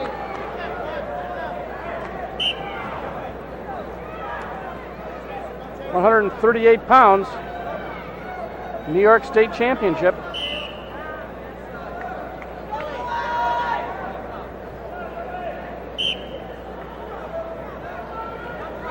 Oh, Ruggiero in there, tough on a nice double leg. Trips for a 2-point takedown. Talking to some of the people who have followed wrestling and Lou Ruggiero, he is married and has a child. Next year he will be, he says, a New York City fireman. Interesting. Knows what he wants to do. And he is working on Bill Terry's score 2-0 in favor of Ruggiero. He's going for a cradle, and he's got Terry in trouble. And he does have some back points. I think he's got 3. Now he can work on trying to secure a better position for a pin, Dale. Well, he's really got that He had a leg up, and he's trying to split so he can control. He's really got him controlled here. 106, but he can't. He doesn't have the necessary position to get his back down. potentially dangerous. I think Bill Terry's just glad to be up, not get pinned there. Maybe we can get him working for a little. He had an 8-8 overtime. There's you can see the space there. His shoulders were not down. He was really not in any danger of getting pinned. Now he hooks the leg, and I think what happened is he broke his own hold doing that. Yep. Now he's a leg man. He's got both of them in on Terry, breaks him down. He's got him stretched out. As you said, Corey Schroeder took Terry to 11-10 overtime, so in the semifinals. So Terry has been working hard. He's down 5-0 here. And they're going to break that and send them back. Terry from Section 8 Freeport, 25, 1-1 this year, 13 pins.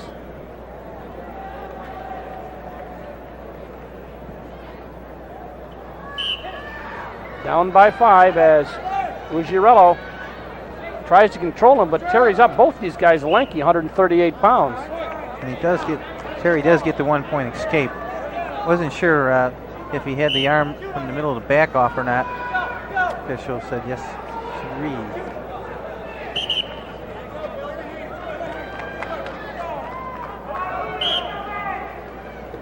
22 seconds left.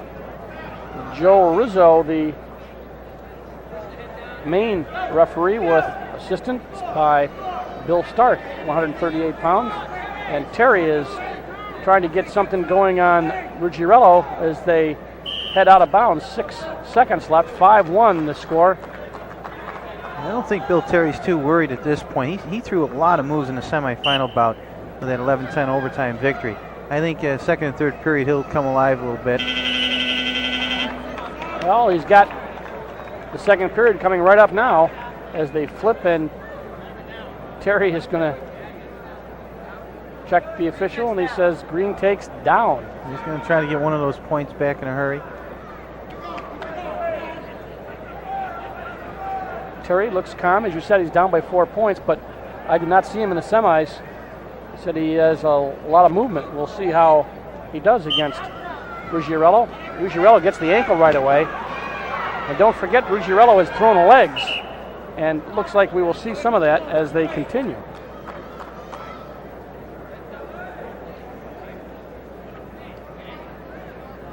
There's the... Take another look at that, Dale. Yep. High trip up on the thigh. Bill Terry had no place to go but to the mat. And you see the legs. You can see that... Throws those legs in right away. Yeah, he's going to do. It's going to be the same thing. You can get a lot of potentially dangerous this too, especially I think since they're on their feet. Ruggiero has to come around and take him to the mat. I'm surprised they didn't hit him with a caution right there on the edge of the mat.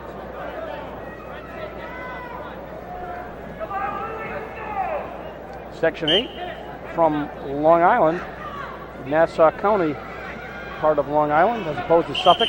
There's one of those potentially dangerous I mentioned.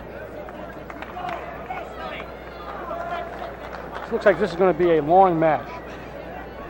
A lot of potentially dangerous, a lot of out of bounds. We've seen a few other long matches tonight, but those were overtime. Try to cradle. Terry did kind of a standing cradle. They're out of bounds. As I mentioned earlier, Dale, the higher we go in the weight classes, it seems like the bigger bodies on this small mat, we are going to get a lot of out of bounds calls. One step and they are almost out. These two guys are both lanky. Once again, same move, ankle pick and put the leg in by Ruggiero, and Terry stands up, and they're going to warn him for standing up. They say he's stalling. I'm kind of surprised, and I think they're going to confer. No, Bill Stark does. I thought the stand-up was fine. He's just not getting the hand control. Stand-up is what you're supposed to do in this position. That's right. I don't know what else you can do. Yeah. And it's not like he's laying down on the mat. Now he's going to even it up. Stalling on Ruggiero.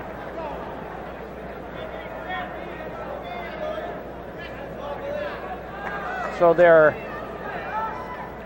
Bill Terry has not been able to get any points, but he hasn't given any up. He's down by 5-1. Potentially dangerous.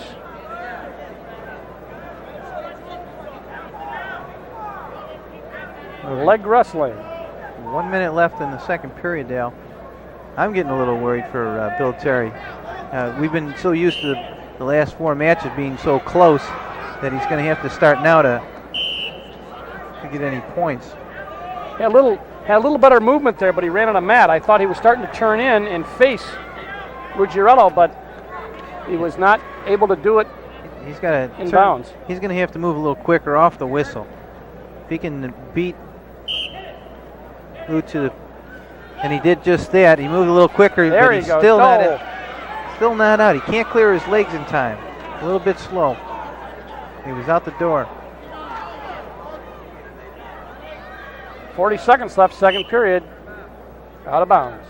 Again, Ruggiero does throw the legs in for control, but he's not. He doesn't seem like he's going for any pins right now. 5-1, as we said. Official, make sure that everyone's set. Terry's down.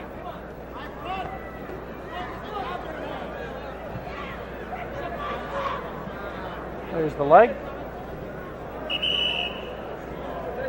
You know, I thought maybe if they were on their feet that we might see Ruggiero use a fireman's car. He says he's going to be a New York City fireman. Yeah, I'm kind of surprised on that. I thought it'd be a natural. That's right.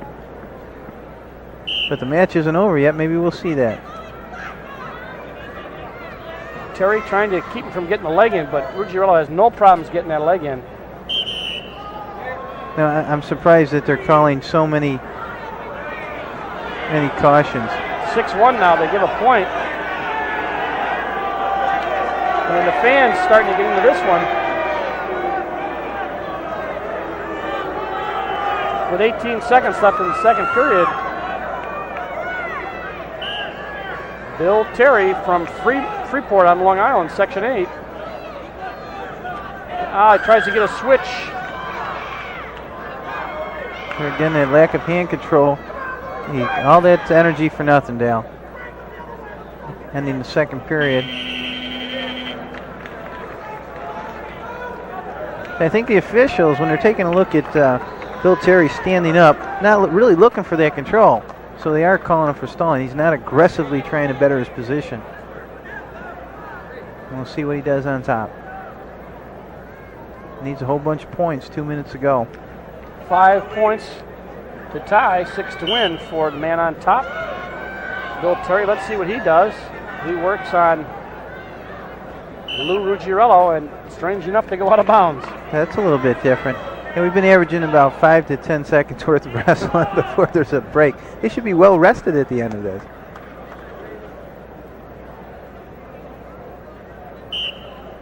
A little bit of hand control, but gave up. Both guys, lots of leverage, and there's a switch attempt, or he tries to, by Ruggiero, crotch control by Terry. He's going to lose it though. Now he goes to the leg, loses it completely. He's going to get up and escape, and he does. We'll see if we can, if the fireman carry will prevail. 7-1 now.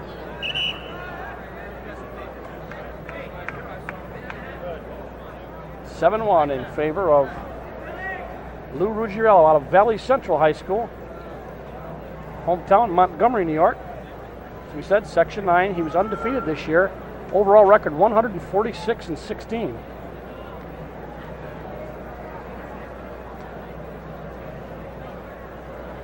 Got a pretty good look at the crowd in back of the coaches. It is a capacity crowd here. Even in the end zone area of this kind of horseshoe-shaped arena, where they're pretty far away from the action. So a lot of people come to watch this, and we've had a good show so far. 1:23 left. Ruggiero in the blue. Bill Terry in the green from Section 8. Out of bounds. Good move by Terry, but too close to the out of bounds.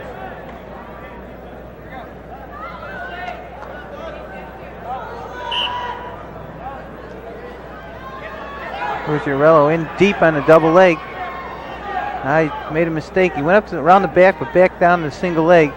Oh, nice move by Terry. I can't call this one yet. I got think the leg. 2 points. Nothing. No, Terry. Bill Terry's got the leg. The leg. We got a good shot of that. Yep. Good shot by the camera. Trying to step around, step over. Looked like he was in a little bit of trouble, but he did, as you said, grab that leg, held on with 49 seconds left, though. He's got a lot of time, he's got a lot of points to make up and not too much time. Bill Terry does. Take another look at that. Into the single leg. That's when he goes. Watch him grab nice the leg throw right there. by Yep. Bill Terry, but all for naught.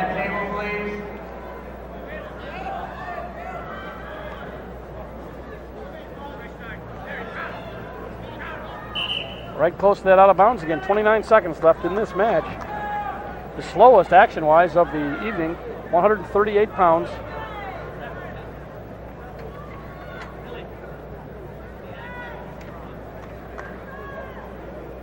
Looks like we have Gonna wipe the sweat off. sweat and probably a little bit of blood.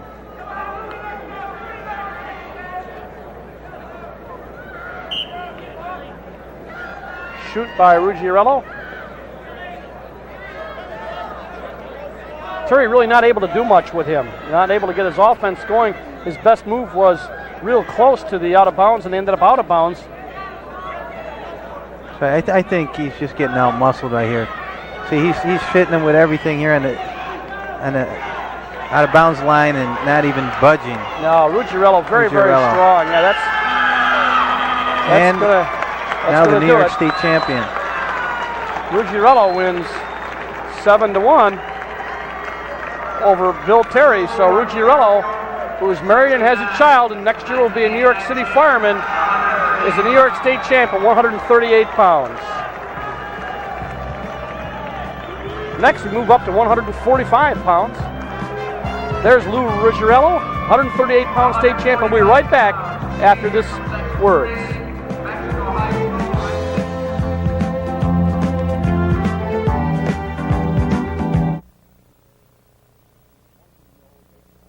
I want you to know that I admire young people who work hard to develop their bodies naturally.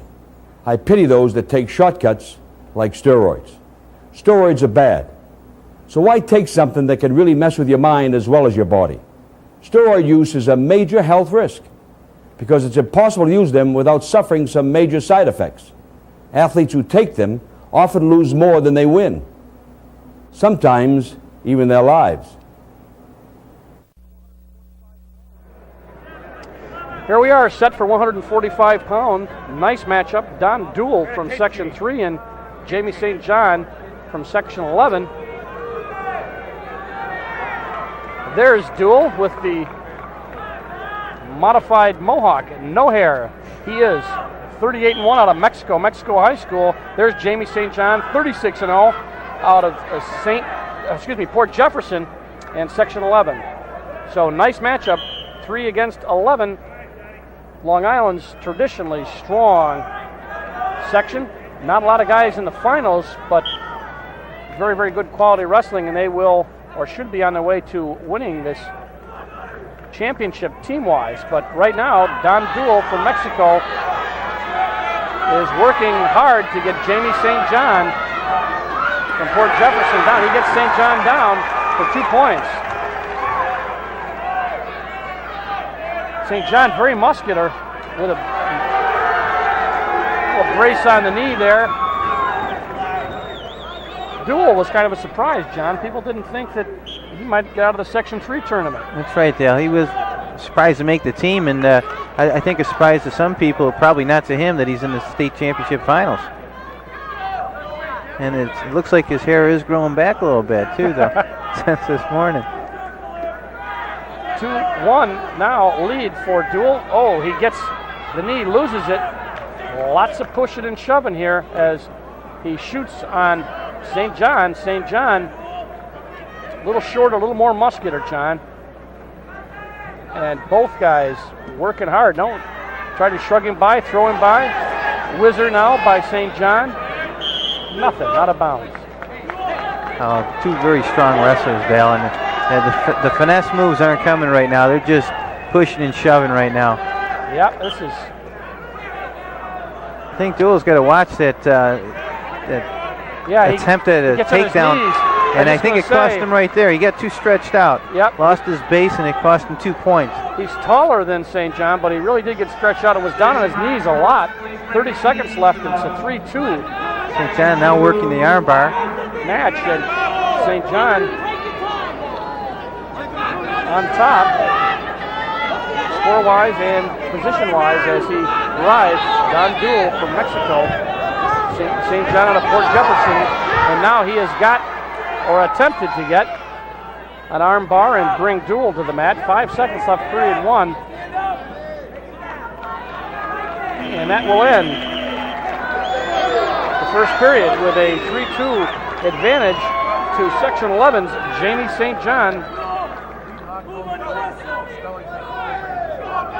And Don Duell will take down position, try to make up that 1 point deficit, as he is down 3-2. No hand controls yet. St. John has got great strength, really heavily muscled for 145 pounds, and as we said, a little shorter than Duell. Duell hooks the elbow, tries to roll, too far, out of bounds. Both of these guys are strong, though. Yes, they are. Definition. It's just amazing. Every weight class we go up, they get bigger, stronger. I mean, just more defined, too. Nice move there by Duell, but he was countered well by St. John, and they're right back to where they were. St. John on top, Duell on the bottom. Again, St. John working the arms very well, getting out to the side, keeping all his weight. Now he's got a stalling on Duel on the bottom. And Duel's in trouble. He's getting tilted for some points. I don't know if they're going to award him. No points. I don't believe he gave any points. No confirmation either. Does have him in that position again. Very, very close, Dale. Breaking a 45-degree plane for points. Lots of time, too, on the clock. The official has counted one. He does have two there, at least two. 3 or 2. He's going to give him 2. 5-2 now, the advantage for St. John.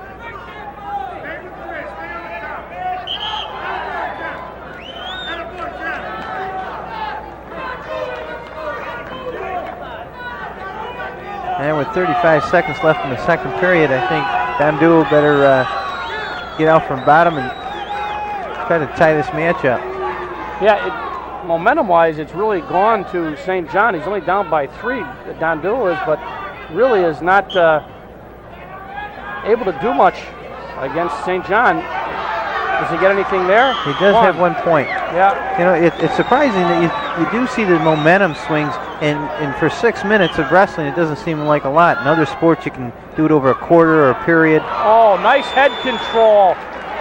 Jamie St. John, you know, the same thing happened, Johnny, you mentioned before. I think Duel got kind of spread out a little bit, and Duel just drove into him and knocked him backwards and picked up 2 easy points for a 4-point lead now, 7-3. As the second period winds down. 5 and counting left. And that's going to do it for the second period. Well, that was a nice takedown by St. John. 7-3 now. Last period. 2 minutes. Let's take another look at it, Dale. Watch when he goes down, he pushes his head down. Now he's got him right on his knees and just drove him backwards.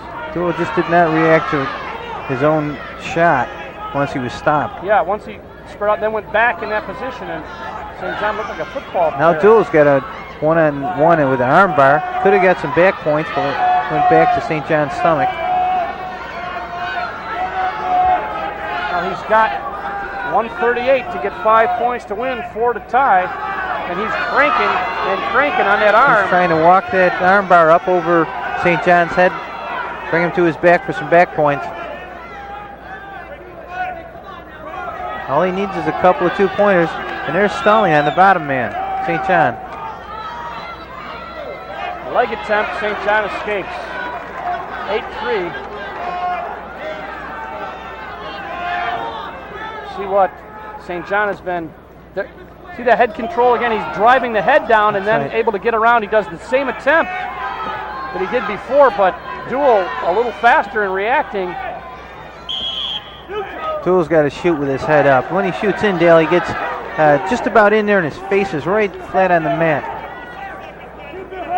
And that's why he's down 8-3 right now. With a couple of shots, he'd be right back in there, maybe ahead. Now he's trying to control Duel's head. 50 seconds, excuse me, St. John's head. 50 seconds left.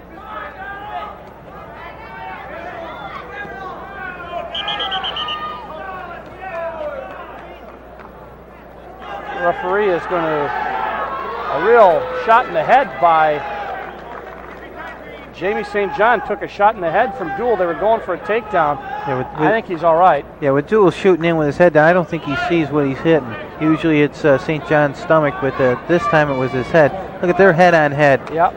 Let's see, they're kind of stalking each other now. There Duel, it is, right there. Yes, and then the official, and again. He was out for an 8 count. Good call by the official.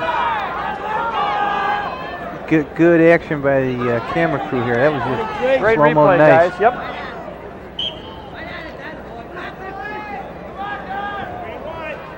.35 seconds left. 145 pounds. Don Duel from Mexico, New York, Section 3. Jamie St. John, Section 11 from Port Jefferson. And he has got a 5-point lead and 23 seconds to go before he becomes the New York State champ. Takedown, Duel. That's 8-5. If Duel can get a 3-point back points, he's got a tie.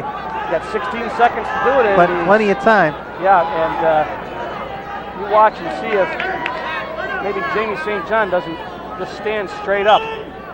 He may stand and try to get out. Yep, because it's going to take time to drive him over the mat, and that's just the enemy that Duel is facing is the time. 6 seconds, and they go out of bounds. So that took 5 seconds. That took half of it right there. So Jamie St. John on top, and also in the driver's seat with 6 seconds left. Don Duel is not going to be able to do much with St. John, and so 8-5 will be the score, and Jamie St. John from Port Jefferson in Section 11 defeats Don Duel from Mexico. Jamie St. John, your 145-pound state champ.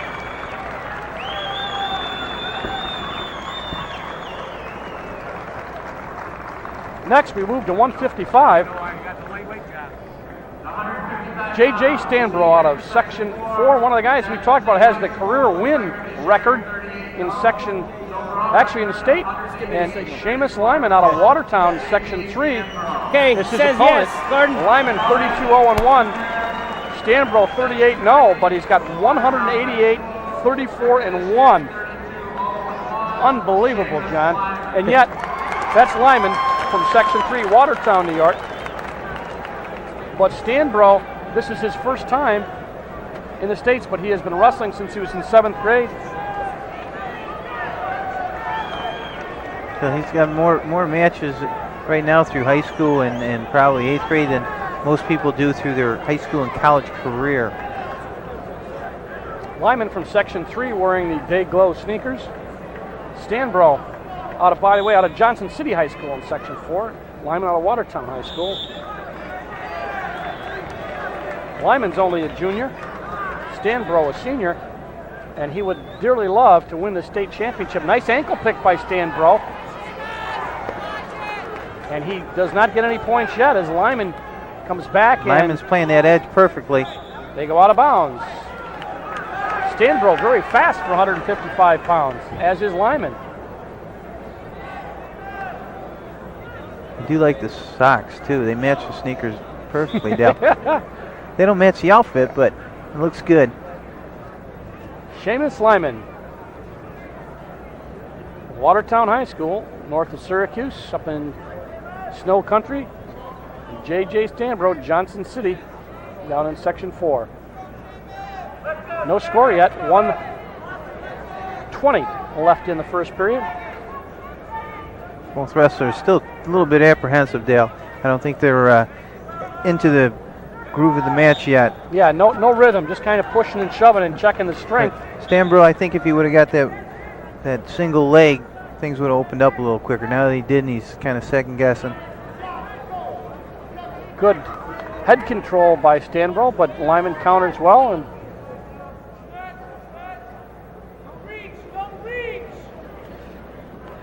an upper body control here.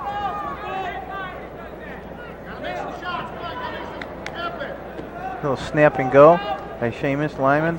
Snaps the head, goes downstairs. Nothing there. 40 seconds left, period 1.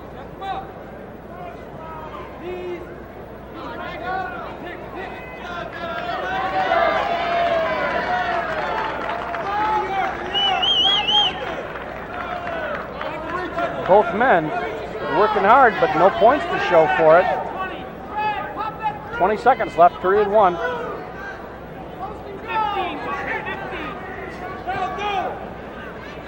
Down to 10 seconds, Dale. I think both wrestlers will settle for a 0-0 tie for this period. And they're going to have to because we're down to 1 second left. So, no score, first period. There's a shot of Stanbro. You know, pins in his career, he's got 122, it says, out of 100, well, actually over 200 and some matches. That's 223 matches by quick addition. He's got 122 pins.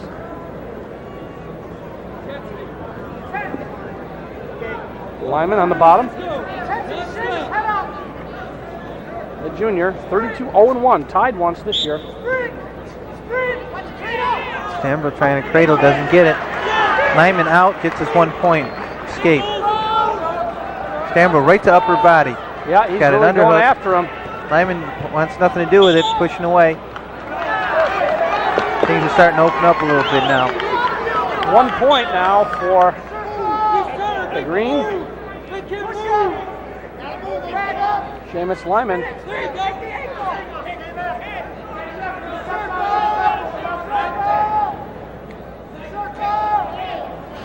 They go out of bounds.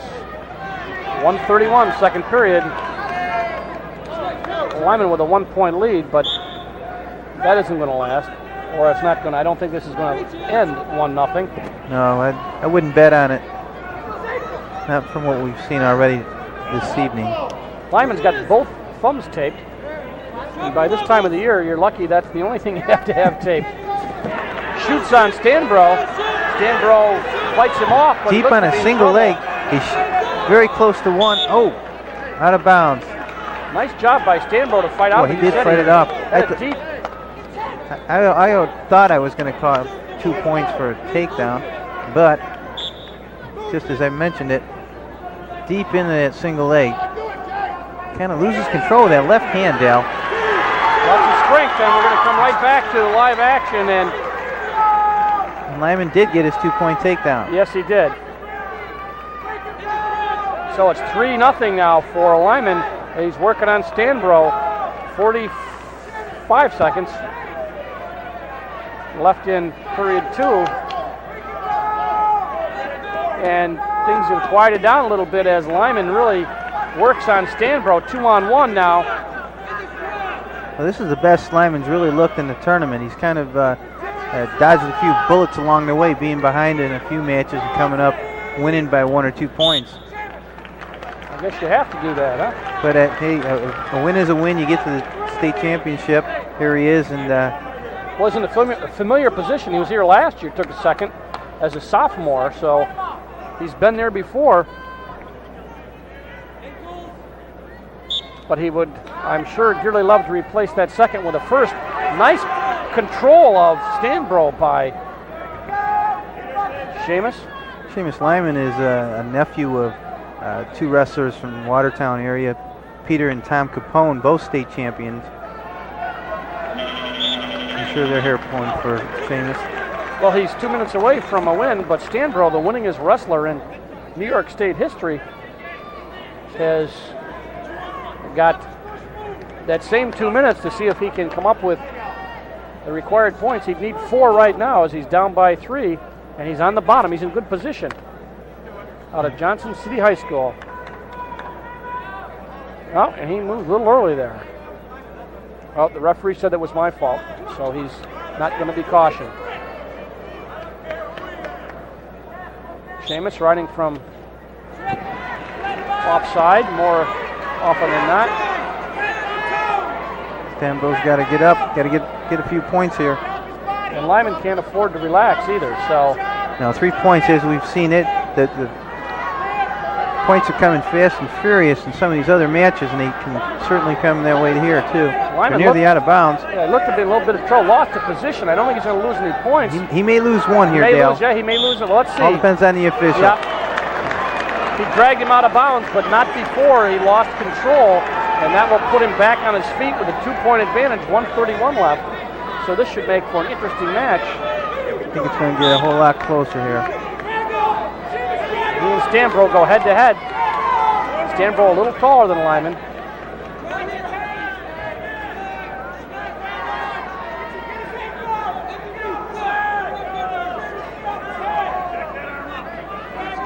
Stanbro setting Limas up, but doesn't take a shot. Little cat and mouse here.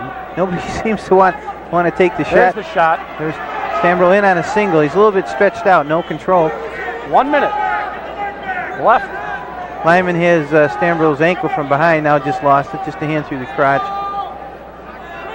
Lyman with a 2-point lead. Right now, this is where Lyman wants to be. Up by 2 and in no danger right as of now to being taken down. And letting the clock go. And now he's got both hands on Stanbro's leg from behind. I'm surprised there's no stalemate right here, Dale. I was going to say I thought there might be, but apparently they believe one of the wrestlers can better his position. And they go out of bounds. J.J. Stanbro, this is the first time he has made it to the state championships. I think Stanbro's going to have to go upper body here, get a throw in. Lyman, he's going to say Lyman presenting kind of a moving target now. He doesn't want to be standing and let Stanbro hit him and get any points other than the takedown, because that would send him into overtime. He does get that underhook. He's trying to jack him up, get his hips in there. They're going to warn Sheamus in a second here, I got to believe. And I don't think Lyman's going to worry about it with 5 seconds left in the match. No, he's not. That's going to be it. Sheamus Lyman's going to win 3-1 over J.J. Stanbro, the winningest wrestler in New York State history, who will now go to 188, 35-1. But Sheamus Lyman, the junior from Watertown, is your state champ, 155 pounds. That's different that we've had a close match, you know. It's all these runaway scores we've had today, Dale. Now we've got 167. John moving right up. Chris Balducci, 34-0, undefeated this year, 20 pins. He's a senior. Out of Section 1, his opponent, John Welch, out of Section 5, Canandaigua, 36-0. So John Welch, he spells his name Jon, by the way, will be against Chris Balducci, who last year lost to Adam Mariano and decided he wanted nothing to do with him this year, so he dropped to 167. Right, when the viewers see Adam Mariano in the next bout, they'll understand why. Well, right now, Balducci out of Irvington High School in Irvington, New York, Section 1, is working on John Welch from Canandaigua, both seniors. And Welch was 5th last year here in the state championships.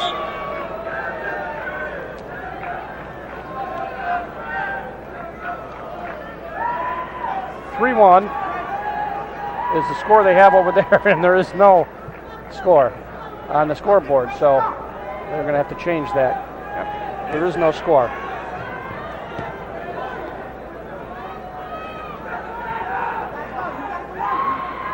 The ankle pick by Welch. Can't get control with that overhook that he has with that ankle pick. 101 left. There is no score. John Welch in the purple. Well, the wrestling has definitely changed a little bit to the upper body, and just as John Welch throws a headlock out of bounds, yeah, we're going to see more and more of that upper body, either ducks or throws. Occasional single or double leg. But it does change style of wrestling when you get up in the upper weights. Well, they got 38 seconds left, period 1. No score yet. High crotch by Welch doesn't work. I think they're still feeling each other out. Very similar to the 55-pound match. You know, the littler guys, the lighter weights, seem to go right after it earlier. Yeah, it seems like they're a little quicker starters. I don't know why, but I don't know. We still have a couple matches to go. I think we'll get some quick starts. At least quicker. There's the upper body you talked about as they both, a little body lock, but 6 seconds left to go. They go out of bounds. You shouldn't see any scoring this period. These guys are just too big for the mat. And take one step and throw and you're out of bounds. That's how it ends. 0-0 in the first period. Chris Balducci, Section 1. John Welch, Section 5. John Welch with some type of protection for his elbow. As we said, if that's your only problem by the time you get here, because it's really rugged, and as you go through your sections and then you get in here, it's just black eyes and abrasions are very commonplace. Right now, Balducci's got that arm tied up pretty good. The one with the pad on. He's going for that tilt. He doesn't have any points yet, but he's very close. Very close. Now he's going to get some, I think. Well, they counted 2. He got 2 points. He did get 2 points. So controversial as far as Section 5 fans are concerned. Wasn't a pretty two, but it was two. Just kind of rocking. Yeah, had that 2-on-1 tight waist and just rocked him over for a 2 count. That's the advantage of that 2-on-1. You really don't get in a lot of trouble if you work your position. We may see it again. He's going to get out to the side and elevate with his leg. He kicks through with that leg. See, and you come up this way, and you're really not in too bad a shape still. But you could Probably going to give up 1. Right now, he shouldn't lose any points. He should get 1. No, nothing. Yeah, Balducci still had his arms locked behind his back. Judgment call, but seemed to be the right call. So now Welch knows what he's going to do. He's going to 2-on-1 him. He's going to kick through with his leg and control his leg and try to tilt him. So now he's got to think. It's been the last 2 times in a row. What do I do to counter this? That's right. He's got to get up in a hurry and get hand control. But he sits right in. That's the Balducci's advantage. Right. He goes right for the 2-on-1. Step out to the side, elevate again. Yep, and tilt. And I think he's going to get 2 again this time. Yep. And he very close to being pinned. I think he stopped there to observe what was going on and almost pinned himself. He's got a deuce, so that's 4-0. And you can tell Balducci has wrestled someplace else in the international rules. That's right. It's definitely international flavor. He's going to work that 2-on-1 out to the. Well, keep going to the well until it's dried up. Because you said he's really not in a lot of trouble as he kicks the leg out. No, as long as he's got that elevator, and he's doing a fine job. And if he gets in trouble, he just pulls one way or another with the elbow. He picks up another 2 points. Yep. Breaks the hold and goes back to it again. 6 points, same move. 19 seconds left in the second period.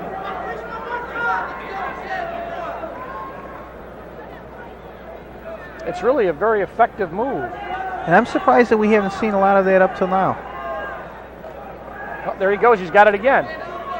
It's so easy to teach your wrestlers that.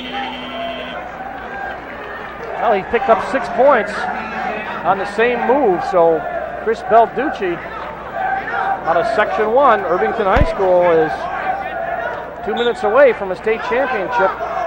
But now John Welch is going to put the action up a notch. He really goes for the crotch, high crotch. Really now they step in. He's got a body lock. I think we may see a headlock from this position. 7-0 now for Balducci. Virtue of those 6 points, then the 1 uncontested escape.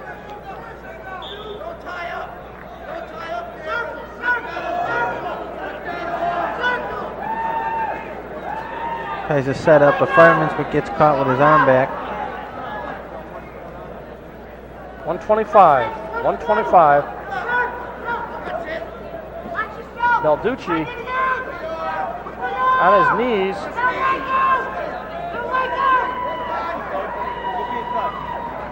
Okay. Clock continuing to roll along here as they're going to go out of bounds. 1:08 left. And his coaches tell Chris Balducci they do not like him down on his knees. In fact, they told him not to tie up with him, I believe. He shoots, he's got a 1 on Welch. Scoops with the leg.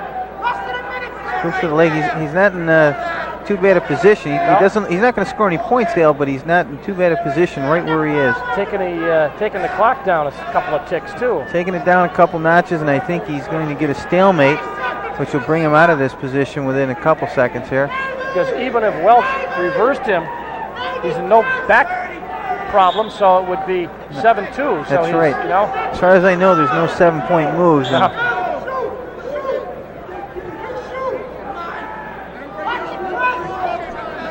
John Welch, undefeated, as is Balducci this year. One of them is not going to make it, and at this point, you'd have to go along with Balducci, as Welch has not been able to score a point. There's only 7 seconds left. 17, check that, and 7-point lead. So Balducci, who by virtue of facing Adam Mariano has decided to go to 167, has probably figured his way into a state championship, and he has. 7-0. Balducci out of Section 1 167-pound state champ. Very workmanlike effort there. Had his 6 points in the second period. Just too much for John Welch to come back. And now we move up to 177, and the man that he did not want to wrestle is going to be there. And once again, we'd like to thank the IBEW Local 363, 1922, and 1430 for allowing us to and giving us the resources to bring this New York State Wrestling Championship into your home. We thank them. Adam Mariano out of Section 11, the guy who makes people jump weight classes out of Consowag High School. We think that he's going to, on John Penhallow out of Casadaga Valley in Sinclairville in Section 6, this is perhaps on paper an overmatch, because Mariano, who is a senior, is 167-9, 116 pins. And I've seen him wrestle, and you have, John. He's just unbelievable. He's just a machine, Dal. But anything can happen in the state championships. He's also a very bright kid, wants to go to medical school. There are a lot of schools looking at him. And Penhallow is 35-0. He's only a junior. So Penhallow, number 6 on his back there from Section 6, is only a junior wrestling, probably a legend. But he's got nothing to win, nothing to lose, I should say, and everything to win. That's right. If nothing else, he's going to get a lot of experience from this year. And again, he's got 1 year left. And he's beaten a lot of people himself to get here, 35-0. Well, right now, it's only 2-0, and Adam Mariano lets up John Penhallow, Casadaga Valley High School in Sinclairville, New York, Section 6. Mariano featured on the Scholastic Sports section of ESPN. He is almost unbelievable. Had problems finding people to wrestle him, and they're going to warn Penhallow. Yep, on a stall. Yeah, he's backing up, and you can't blame him. If he gets in deep with Mariano, he's in trouble. His only strategy right now is to catch him, I believe. Mariano, the state champ last year, and runner-up in '87. He's the national freestyle champ. Just gets 2 points there. Yeah, he's having a tough time because John Penhallow really isn't opening up. I think he's a little too nervous. So we're not seeing Mariano at his best, but still he's got 4 points to 1. He's going to let him up with 5 seconds left. Try to get another quick takedown.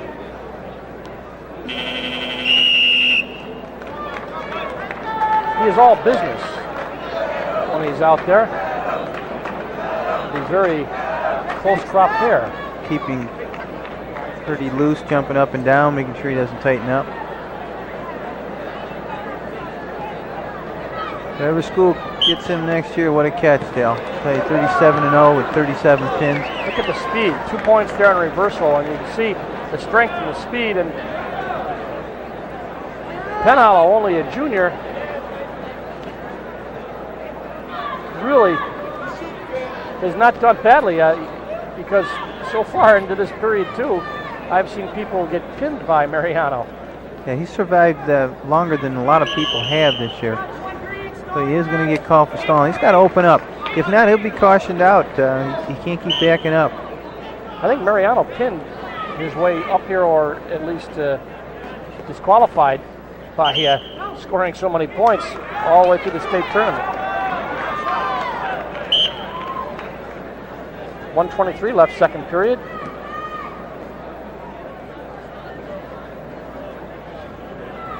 Adam Mariano, Comsawag High School, gets 2 points for a takedown.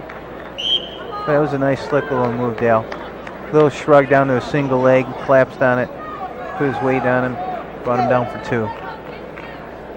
Mariano has wrestled about 7 minutes in the tournament. He's got pins at on the way in. He's got pins at 1 minute, 1:46, and 2:37. So Penn Hollow is making him work. It's 9-4. In virtue of Mariano letting him up a number of times.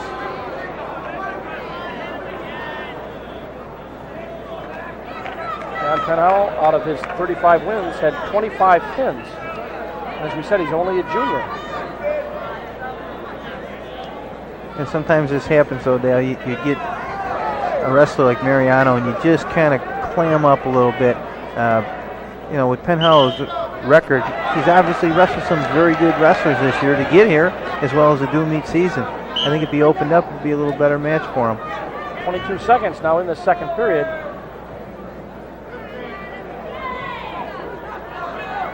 This is traditionally a very, very, very tough weight class. And there's another stalling call against Penn Hollow. The next stall calling by the officials will result for 2 points for Mariano. Then the next calling, and the match is over. Yep. Warning, 1-1-2, and then disqualification, correct? I only mention that because he just got hit with 2 in 1 period, and that could happen in the third when you get a little more tired. Well, we are starting the third period right now, and John Penhallow out of Clairville, Cassadaga Valley High School, is wrestling Adam Mariano out of Comstock High School in Section 11, Long Island. Another thing he's doing is burying his head in Mariano's shoulder. In college and international style, they call you for stalling right away on that. That's the 2 you talked about now, so that's 2 points for Mariano. One more, and that will put Penn Hollow out of the competition. 12-4, 1:25 left in this match. There's Mariano. He is quick, yeah. Yep.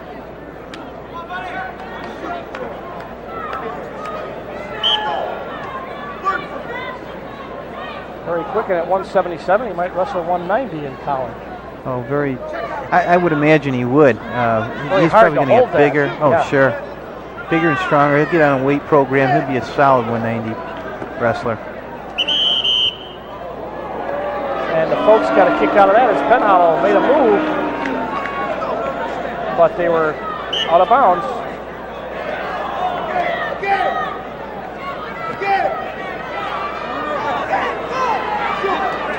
Penn Hollow really not following through on the takedowns. No, I think he's doing enough to not get that fourth and final call for stalling. But he in no way wants any part of Mariano up close for a takedown. Mariano scoops him. No, out of bounds. Runs out a little bit out of bounds. 12-4.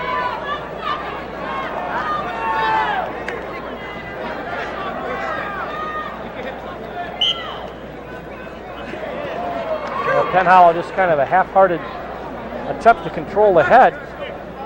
And Mariano just snapped him by for his 2. Yep, snapped him by 14-4, 29 seconds left. And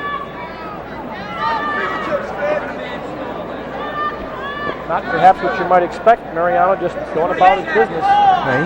He's doing everything he can.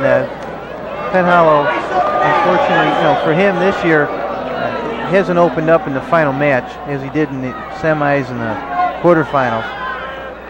Mariano just taking his time. He's got 3 seconds left, so he will win this handily, 14-4. So Penn Hollow, the only guy who faced Mariano and made it through the entire match. So there's Adam Mariano. Will be the second-time state champ, Adam Mariano. And you will hear more of him, believe me. Up to 2:15. Some interesting matchups here. We get set. Ron Vitullo out of Section 3, New Hartford High School, 32-0, 116-22 in his career. Also a football player, will be playing football at Cornell. Earl Gardner, first time out of the Public School Athletic League out of New York City, out of Stuyvesant High School, the first time ever in a state championship match. So Earl Gardner is going to make history. He's 20-0. And he is very aggressive. And again, as we discussed earlier, Dale, the upper body movement by the heavier weights as we go up. We're going to get a lot of that in this match. Both are seniors, both undefeated. More matches for Vitulo.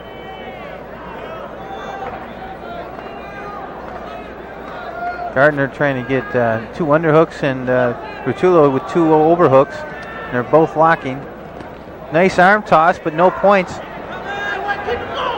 Nice counter by Gardner. Pretty good agility for these big guys. Well, neither one of them is carrying a lot of extra, really flesh for that 215-pound weight class. These guys are well built. Well, it looks like they had to lose a little bit of weight to get down there.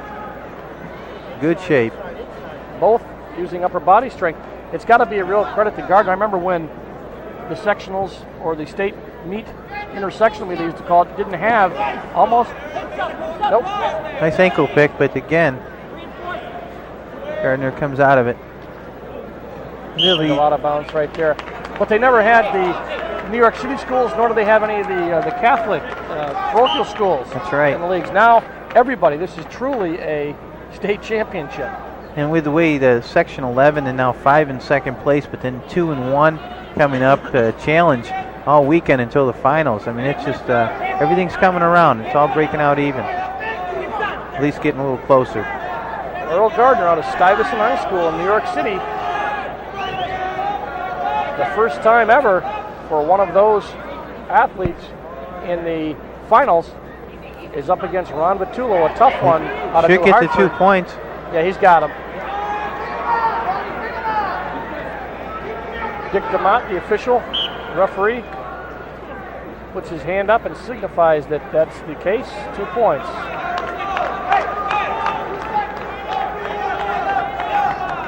I'd be interested to see whether Vitulo plays both football and wrestles at Cornell.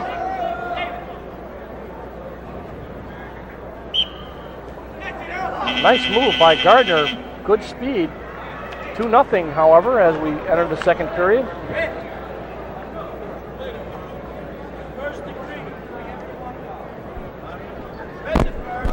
They're going to get set now.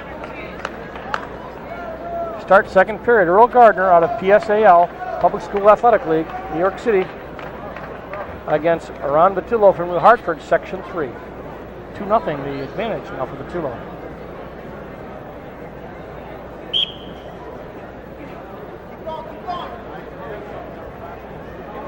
Gardner trying to tie up Vitulo's left hand with a one-on-one, keeping his body weight on him. Gotta get up on his knees a little bit, or his toes a little bit more. There he is. Keep all his weight on top. Looks like he's a little bit too far out front now. Vitulo's gonna get the 2 points, Dale. There he does, Pops right his there. head out. That'll make it 4.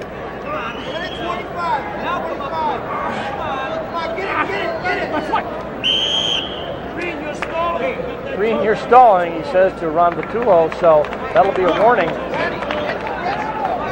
Boy, that was a pretty quick stalling call, I thought.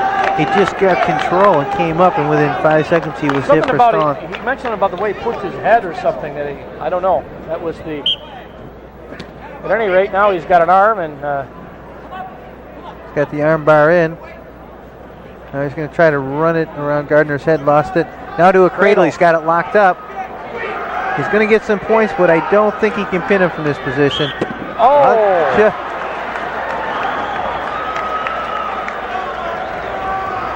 Well, Ron Vitulo is going to have a pin. 257 over Earl Gardner from the PSAL, and Ron Vitulo is the state champ, 215 pounds. Let's take another look at this, Dale. See if we can see it from this camera angle. He locks up, brings him back over. That's Gardner down. See the Gardner's arm up. It looked like it was up, but obviously the official, he's right in there. He's got a real good look at it. No doubt in his mind, slaps the mat. Not a good camera angle for us, and but Section 3 gets his second champion of the night. And we'll be right back with the 250-pound weight class right after this.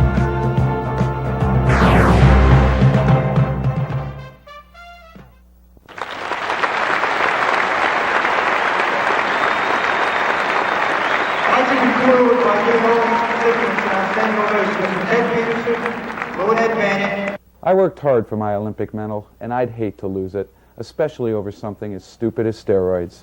Taking steroids pumps people up for a while, makes their muscles look bigger, but they don't increase aerobic power or one's capacity for exercise in a workout. Experts aren't even sure they actually make you stronger. So why take something that can actually damage you, both physically and mentally? Steroids can cause women to go bald, develop deep voices, and grow facial hair. It can cause men to have a lower sperm count and enlarged breasts. It can even cause youngsters to stop growing before they should. Anyone that takes steroids runs the risk of irreparable liver, kidney, and heart damage, as well as a bad case of acne. It also affects the mind by potentially developing symptoms like violent mood swings, uncontrollable aggression, and extreme depression, what ex-takers call the inner rage. Steroid use is a major health risk because it's impossible to use them without suffering some of the side effects. Athletes who take them often lose more than they win. My opponent in the '84 Olympic finals not only lost the match, but he was stripped of his medal for steroid use. Don't lose your pride or your life.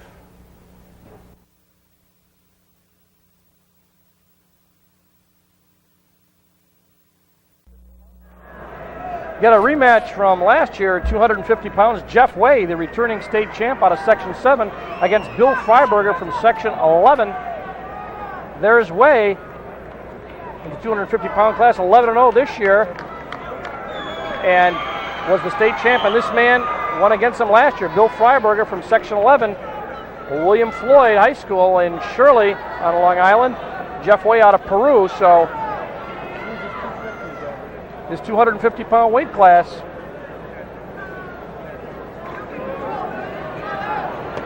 We'll see what transpires as the big guys go at it.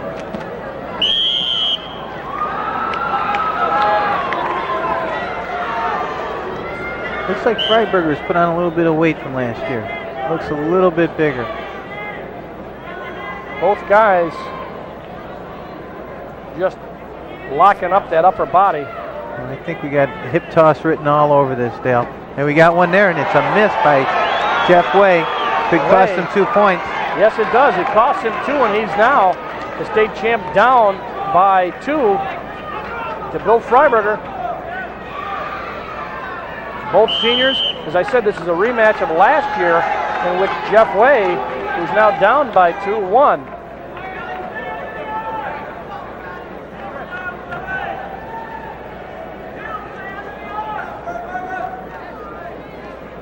.107 left.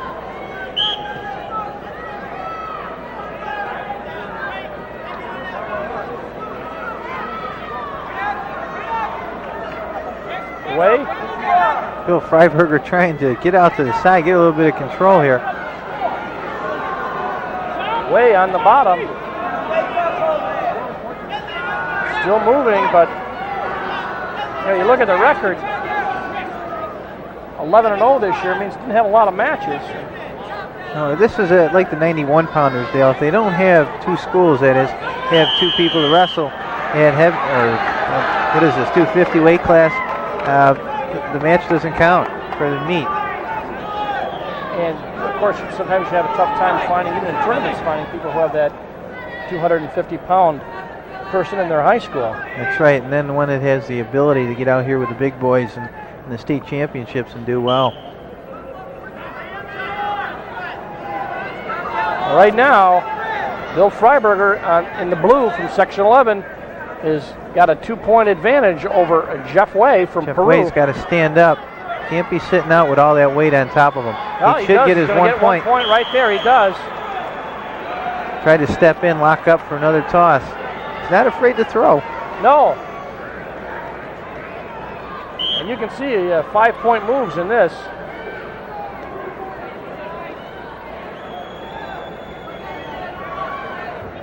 Six seconds left, first period. Way tries, shoots for a single. Yeah, Freiberger tried to a weak attempt for an ankle trip. Missed it, and Way went for a pick. So it'll be Choice, and Red is going to be down. That will be Freiberger.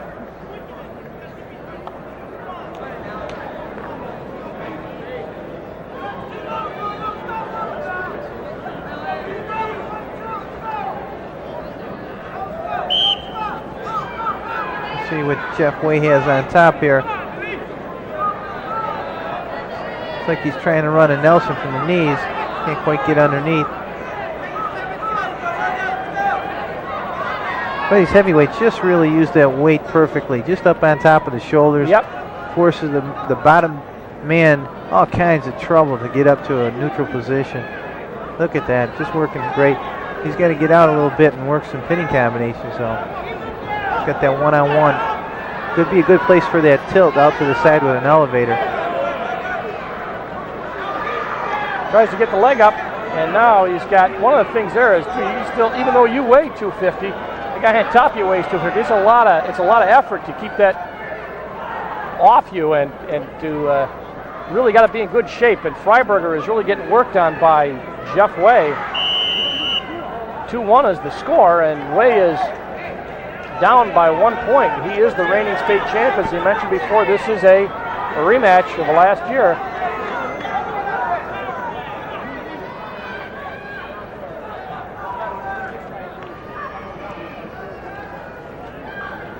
They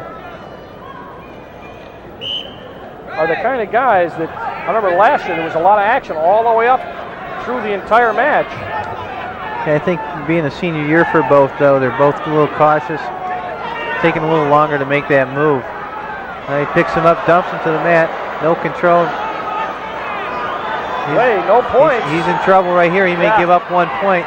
Oh, grabs a leg. He may, I thought he was going to get a cradle and go to for some back points. 2 right there, 4-1 for Freiberger. And Freiberger really looked like he was in trouble, but with 22 seconds left in this second period, he is now down by 4-1. Freiberger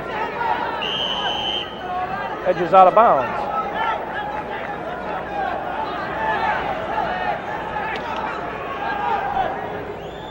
Freiberger pinned in the semifinals and won 12-2 in his second match. And had a bye in his first, so this is his third match. And Jeff Way pinned in the semifinals and then defaulted. Got a default, I should say. So they have not had a tough, although Way did have to go to overtime in his first match. That was against Section 6.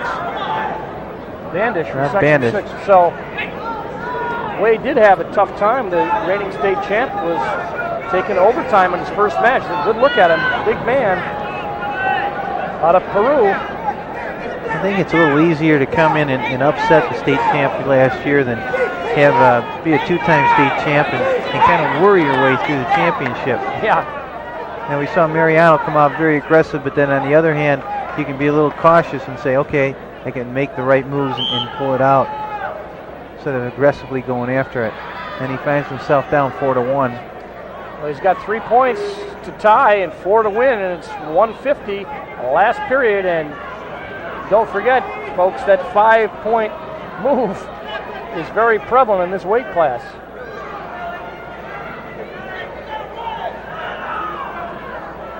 Both muscle and upper body. And we're going to get a call here. Warning, red. So Freiberger is warned. I thought when they blew the whistle that was going to be both men because they're just what they call pummeling. Yep. Back and forth, not really trying to throw a move. Way had visions of throwing again, another hip toss. Yeah, he's trying to set him up. You can tell by the way he's circling and trying to get that angle, get that leg in and do the hip toss.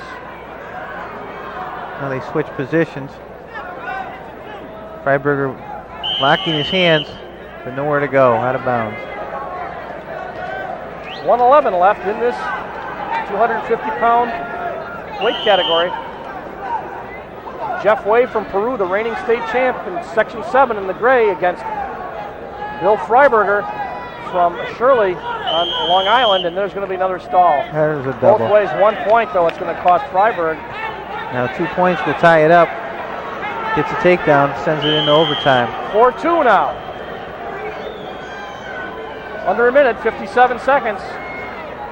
Freiberger is up by 2, but he cannot afford, having been hit already for 1 point stalling. Somebody's going to have to do something.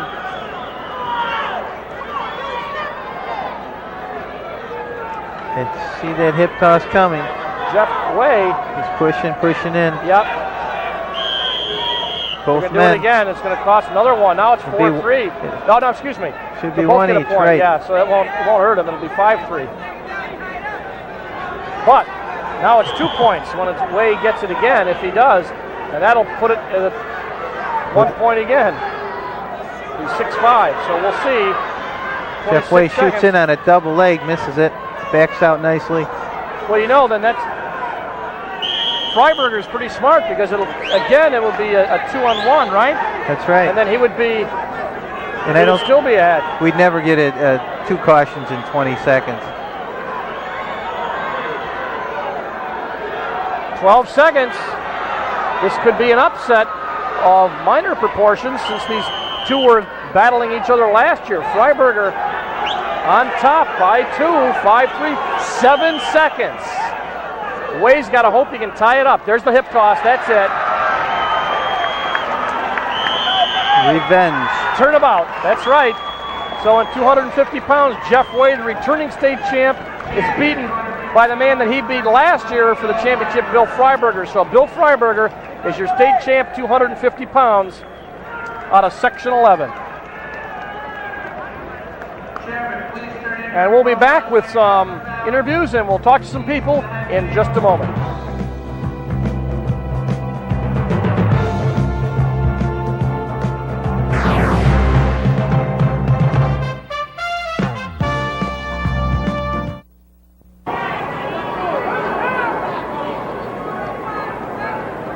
Green now. Green's in control now. He's all right now. Hi, I'm Tim Green of the Atlanta Falcons. I grew up here too. Sometimes it's tough. Who do you listen to? Parents, teachers, your friends? I can tell you this, no matter what the problem, drugs are not the answer. And they're not for fun. Don't let anyone tell you they are. You can't win with drugs. We're back in the Onondaga County War Memorial. We have a couple of special guests to talk to tonight. And the first person we're going to talk to, Jeff Blatnick. Jeff, you've been here before. How would you assess the competition tonight's meet? Oh, it was really exciting, especially the first 7 matches. People were really into it. We had a couple of overtimes, state champions being beat, and that's real good stuff. That's good competition, and that shows that there's beginning to be parity among all the sections, and I think that's ultimately leading to better overall wrestling. You're not wrestling anymore. What keeps you busy now? Well, I got my hands on a bunch of different fires. I handle a lot of promotion work, public relations work, giving speeches, handling promotions, endorsements, fundraising, conventions, that kind of thing. And I've been doing it for 5 years now, and hopefully keep the business going. Well, good luck. Thanks for talking to us. No problem. Thank you. On my right, Lou Bannock. And Lou, you've been here before also. I'm going to ask you the same question, but how would you compare the competition tonight from when you wrestled here, you and your brother? Well, I'd like to say I'm glad I'm retired. I was very impressed with the young wrestlers here tonight, in all sincerity. Very intense wrestlers, very fundamentally sound wrestlers. They knew their technique, well-conditioned. I was very much impressed. I didn't know what to expect. It had been an 11-year absence for me, but I'm walking away with here a lot of fond memories, and again, glad that I'm retired. Well, you were in the Olympics. Do you think there's any future Olympians, maybe some gold medal winners? Well, I think they have to go through one more stage, and that will be college ranks, and I see a lot of nice college wrestlers coming out of this. And hopefully one day, maybe Adam Mariano will be at the Olympic level, or a few of the other young men. I cannot make that decision for them. I'd like to see a few of these boys here tonight. Coming back to New York State's always a nice feeling, and especially when you're an Olympic champion, I'd like to see a few of those guys take my place and Jeff's place. Lou, what keeps you busy now? You're no longer wrestling competitively, I take it. Right, I retired in 1984, and after that I got involved in business, and I recently completed my master's in business at Penn State, and now I work for a bank in Cleveland called National City Corporation, and I'm a corporate cash manager and an analyst. You got to wrestle with money now, right? I try to and keep them straight. Thanks for talking to us. Good luck. Thank you. Appreciate that. We'll be right back with the final results from the Onondaga County War Memorial in just a minute.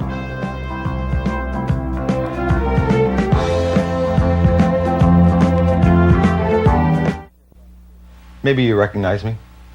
For 6 years, I hung around your neighborhood, even your own home. I was a drug pusher for a drug that causes the most suffering of all, nicotine. I was an ad model for cigarettes. My name is David Gerlitz, and my face appeared everywhere. Posters, billboards, magazine ads. I was used by a cigarette company to glamorize smoking, and it's a lie.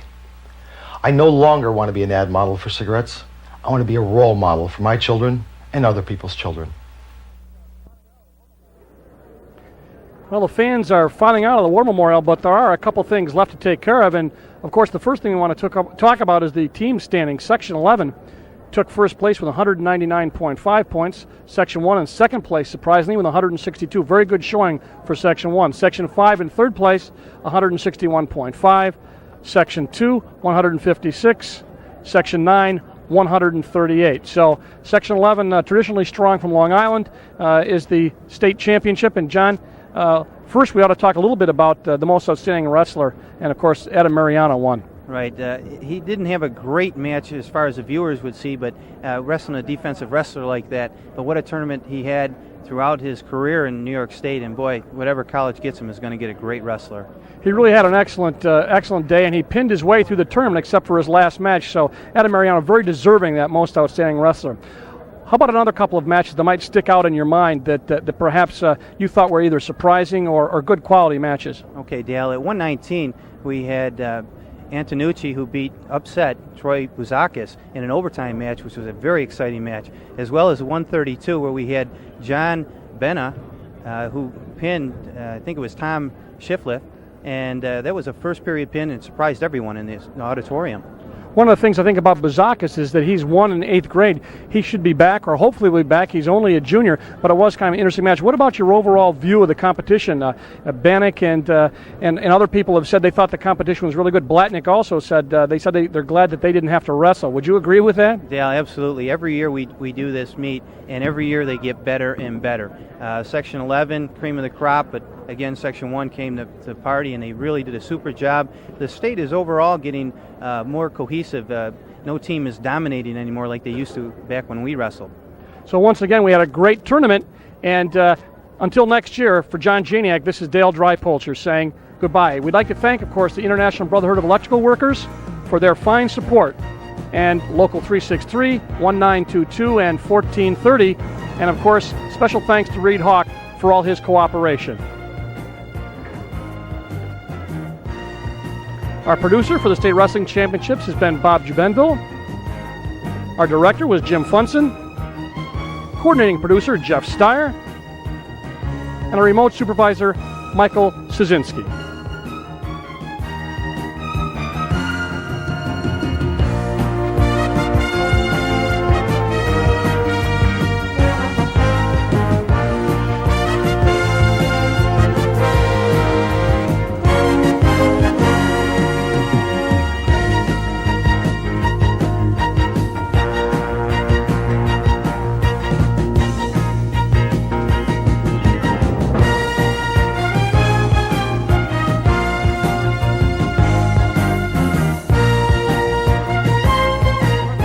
Cable 13 Sports.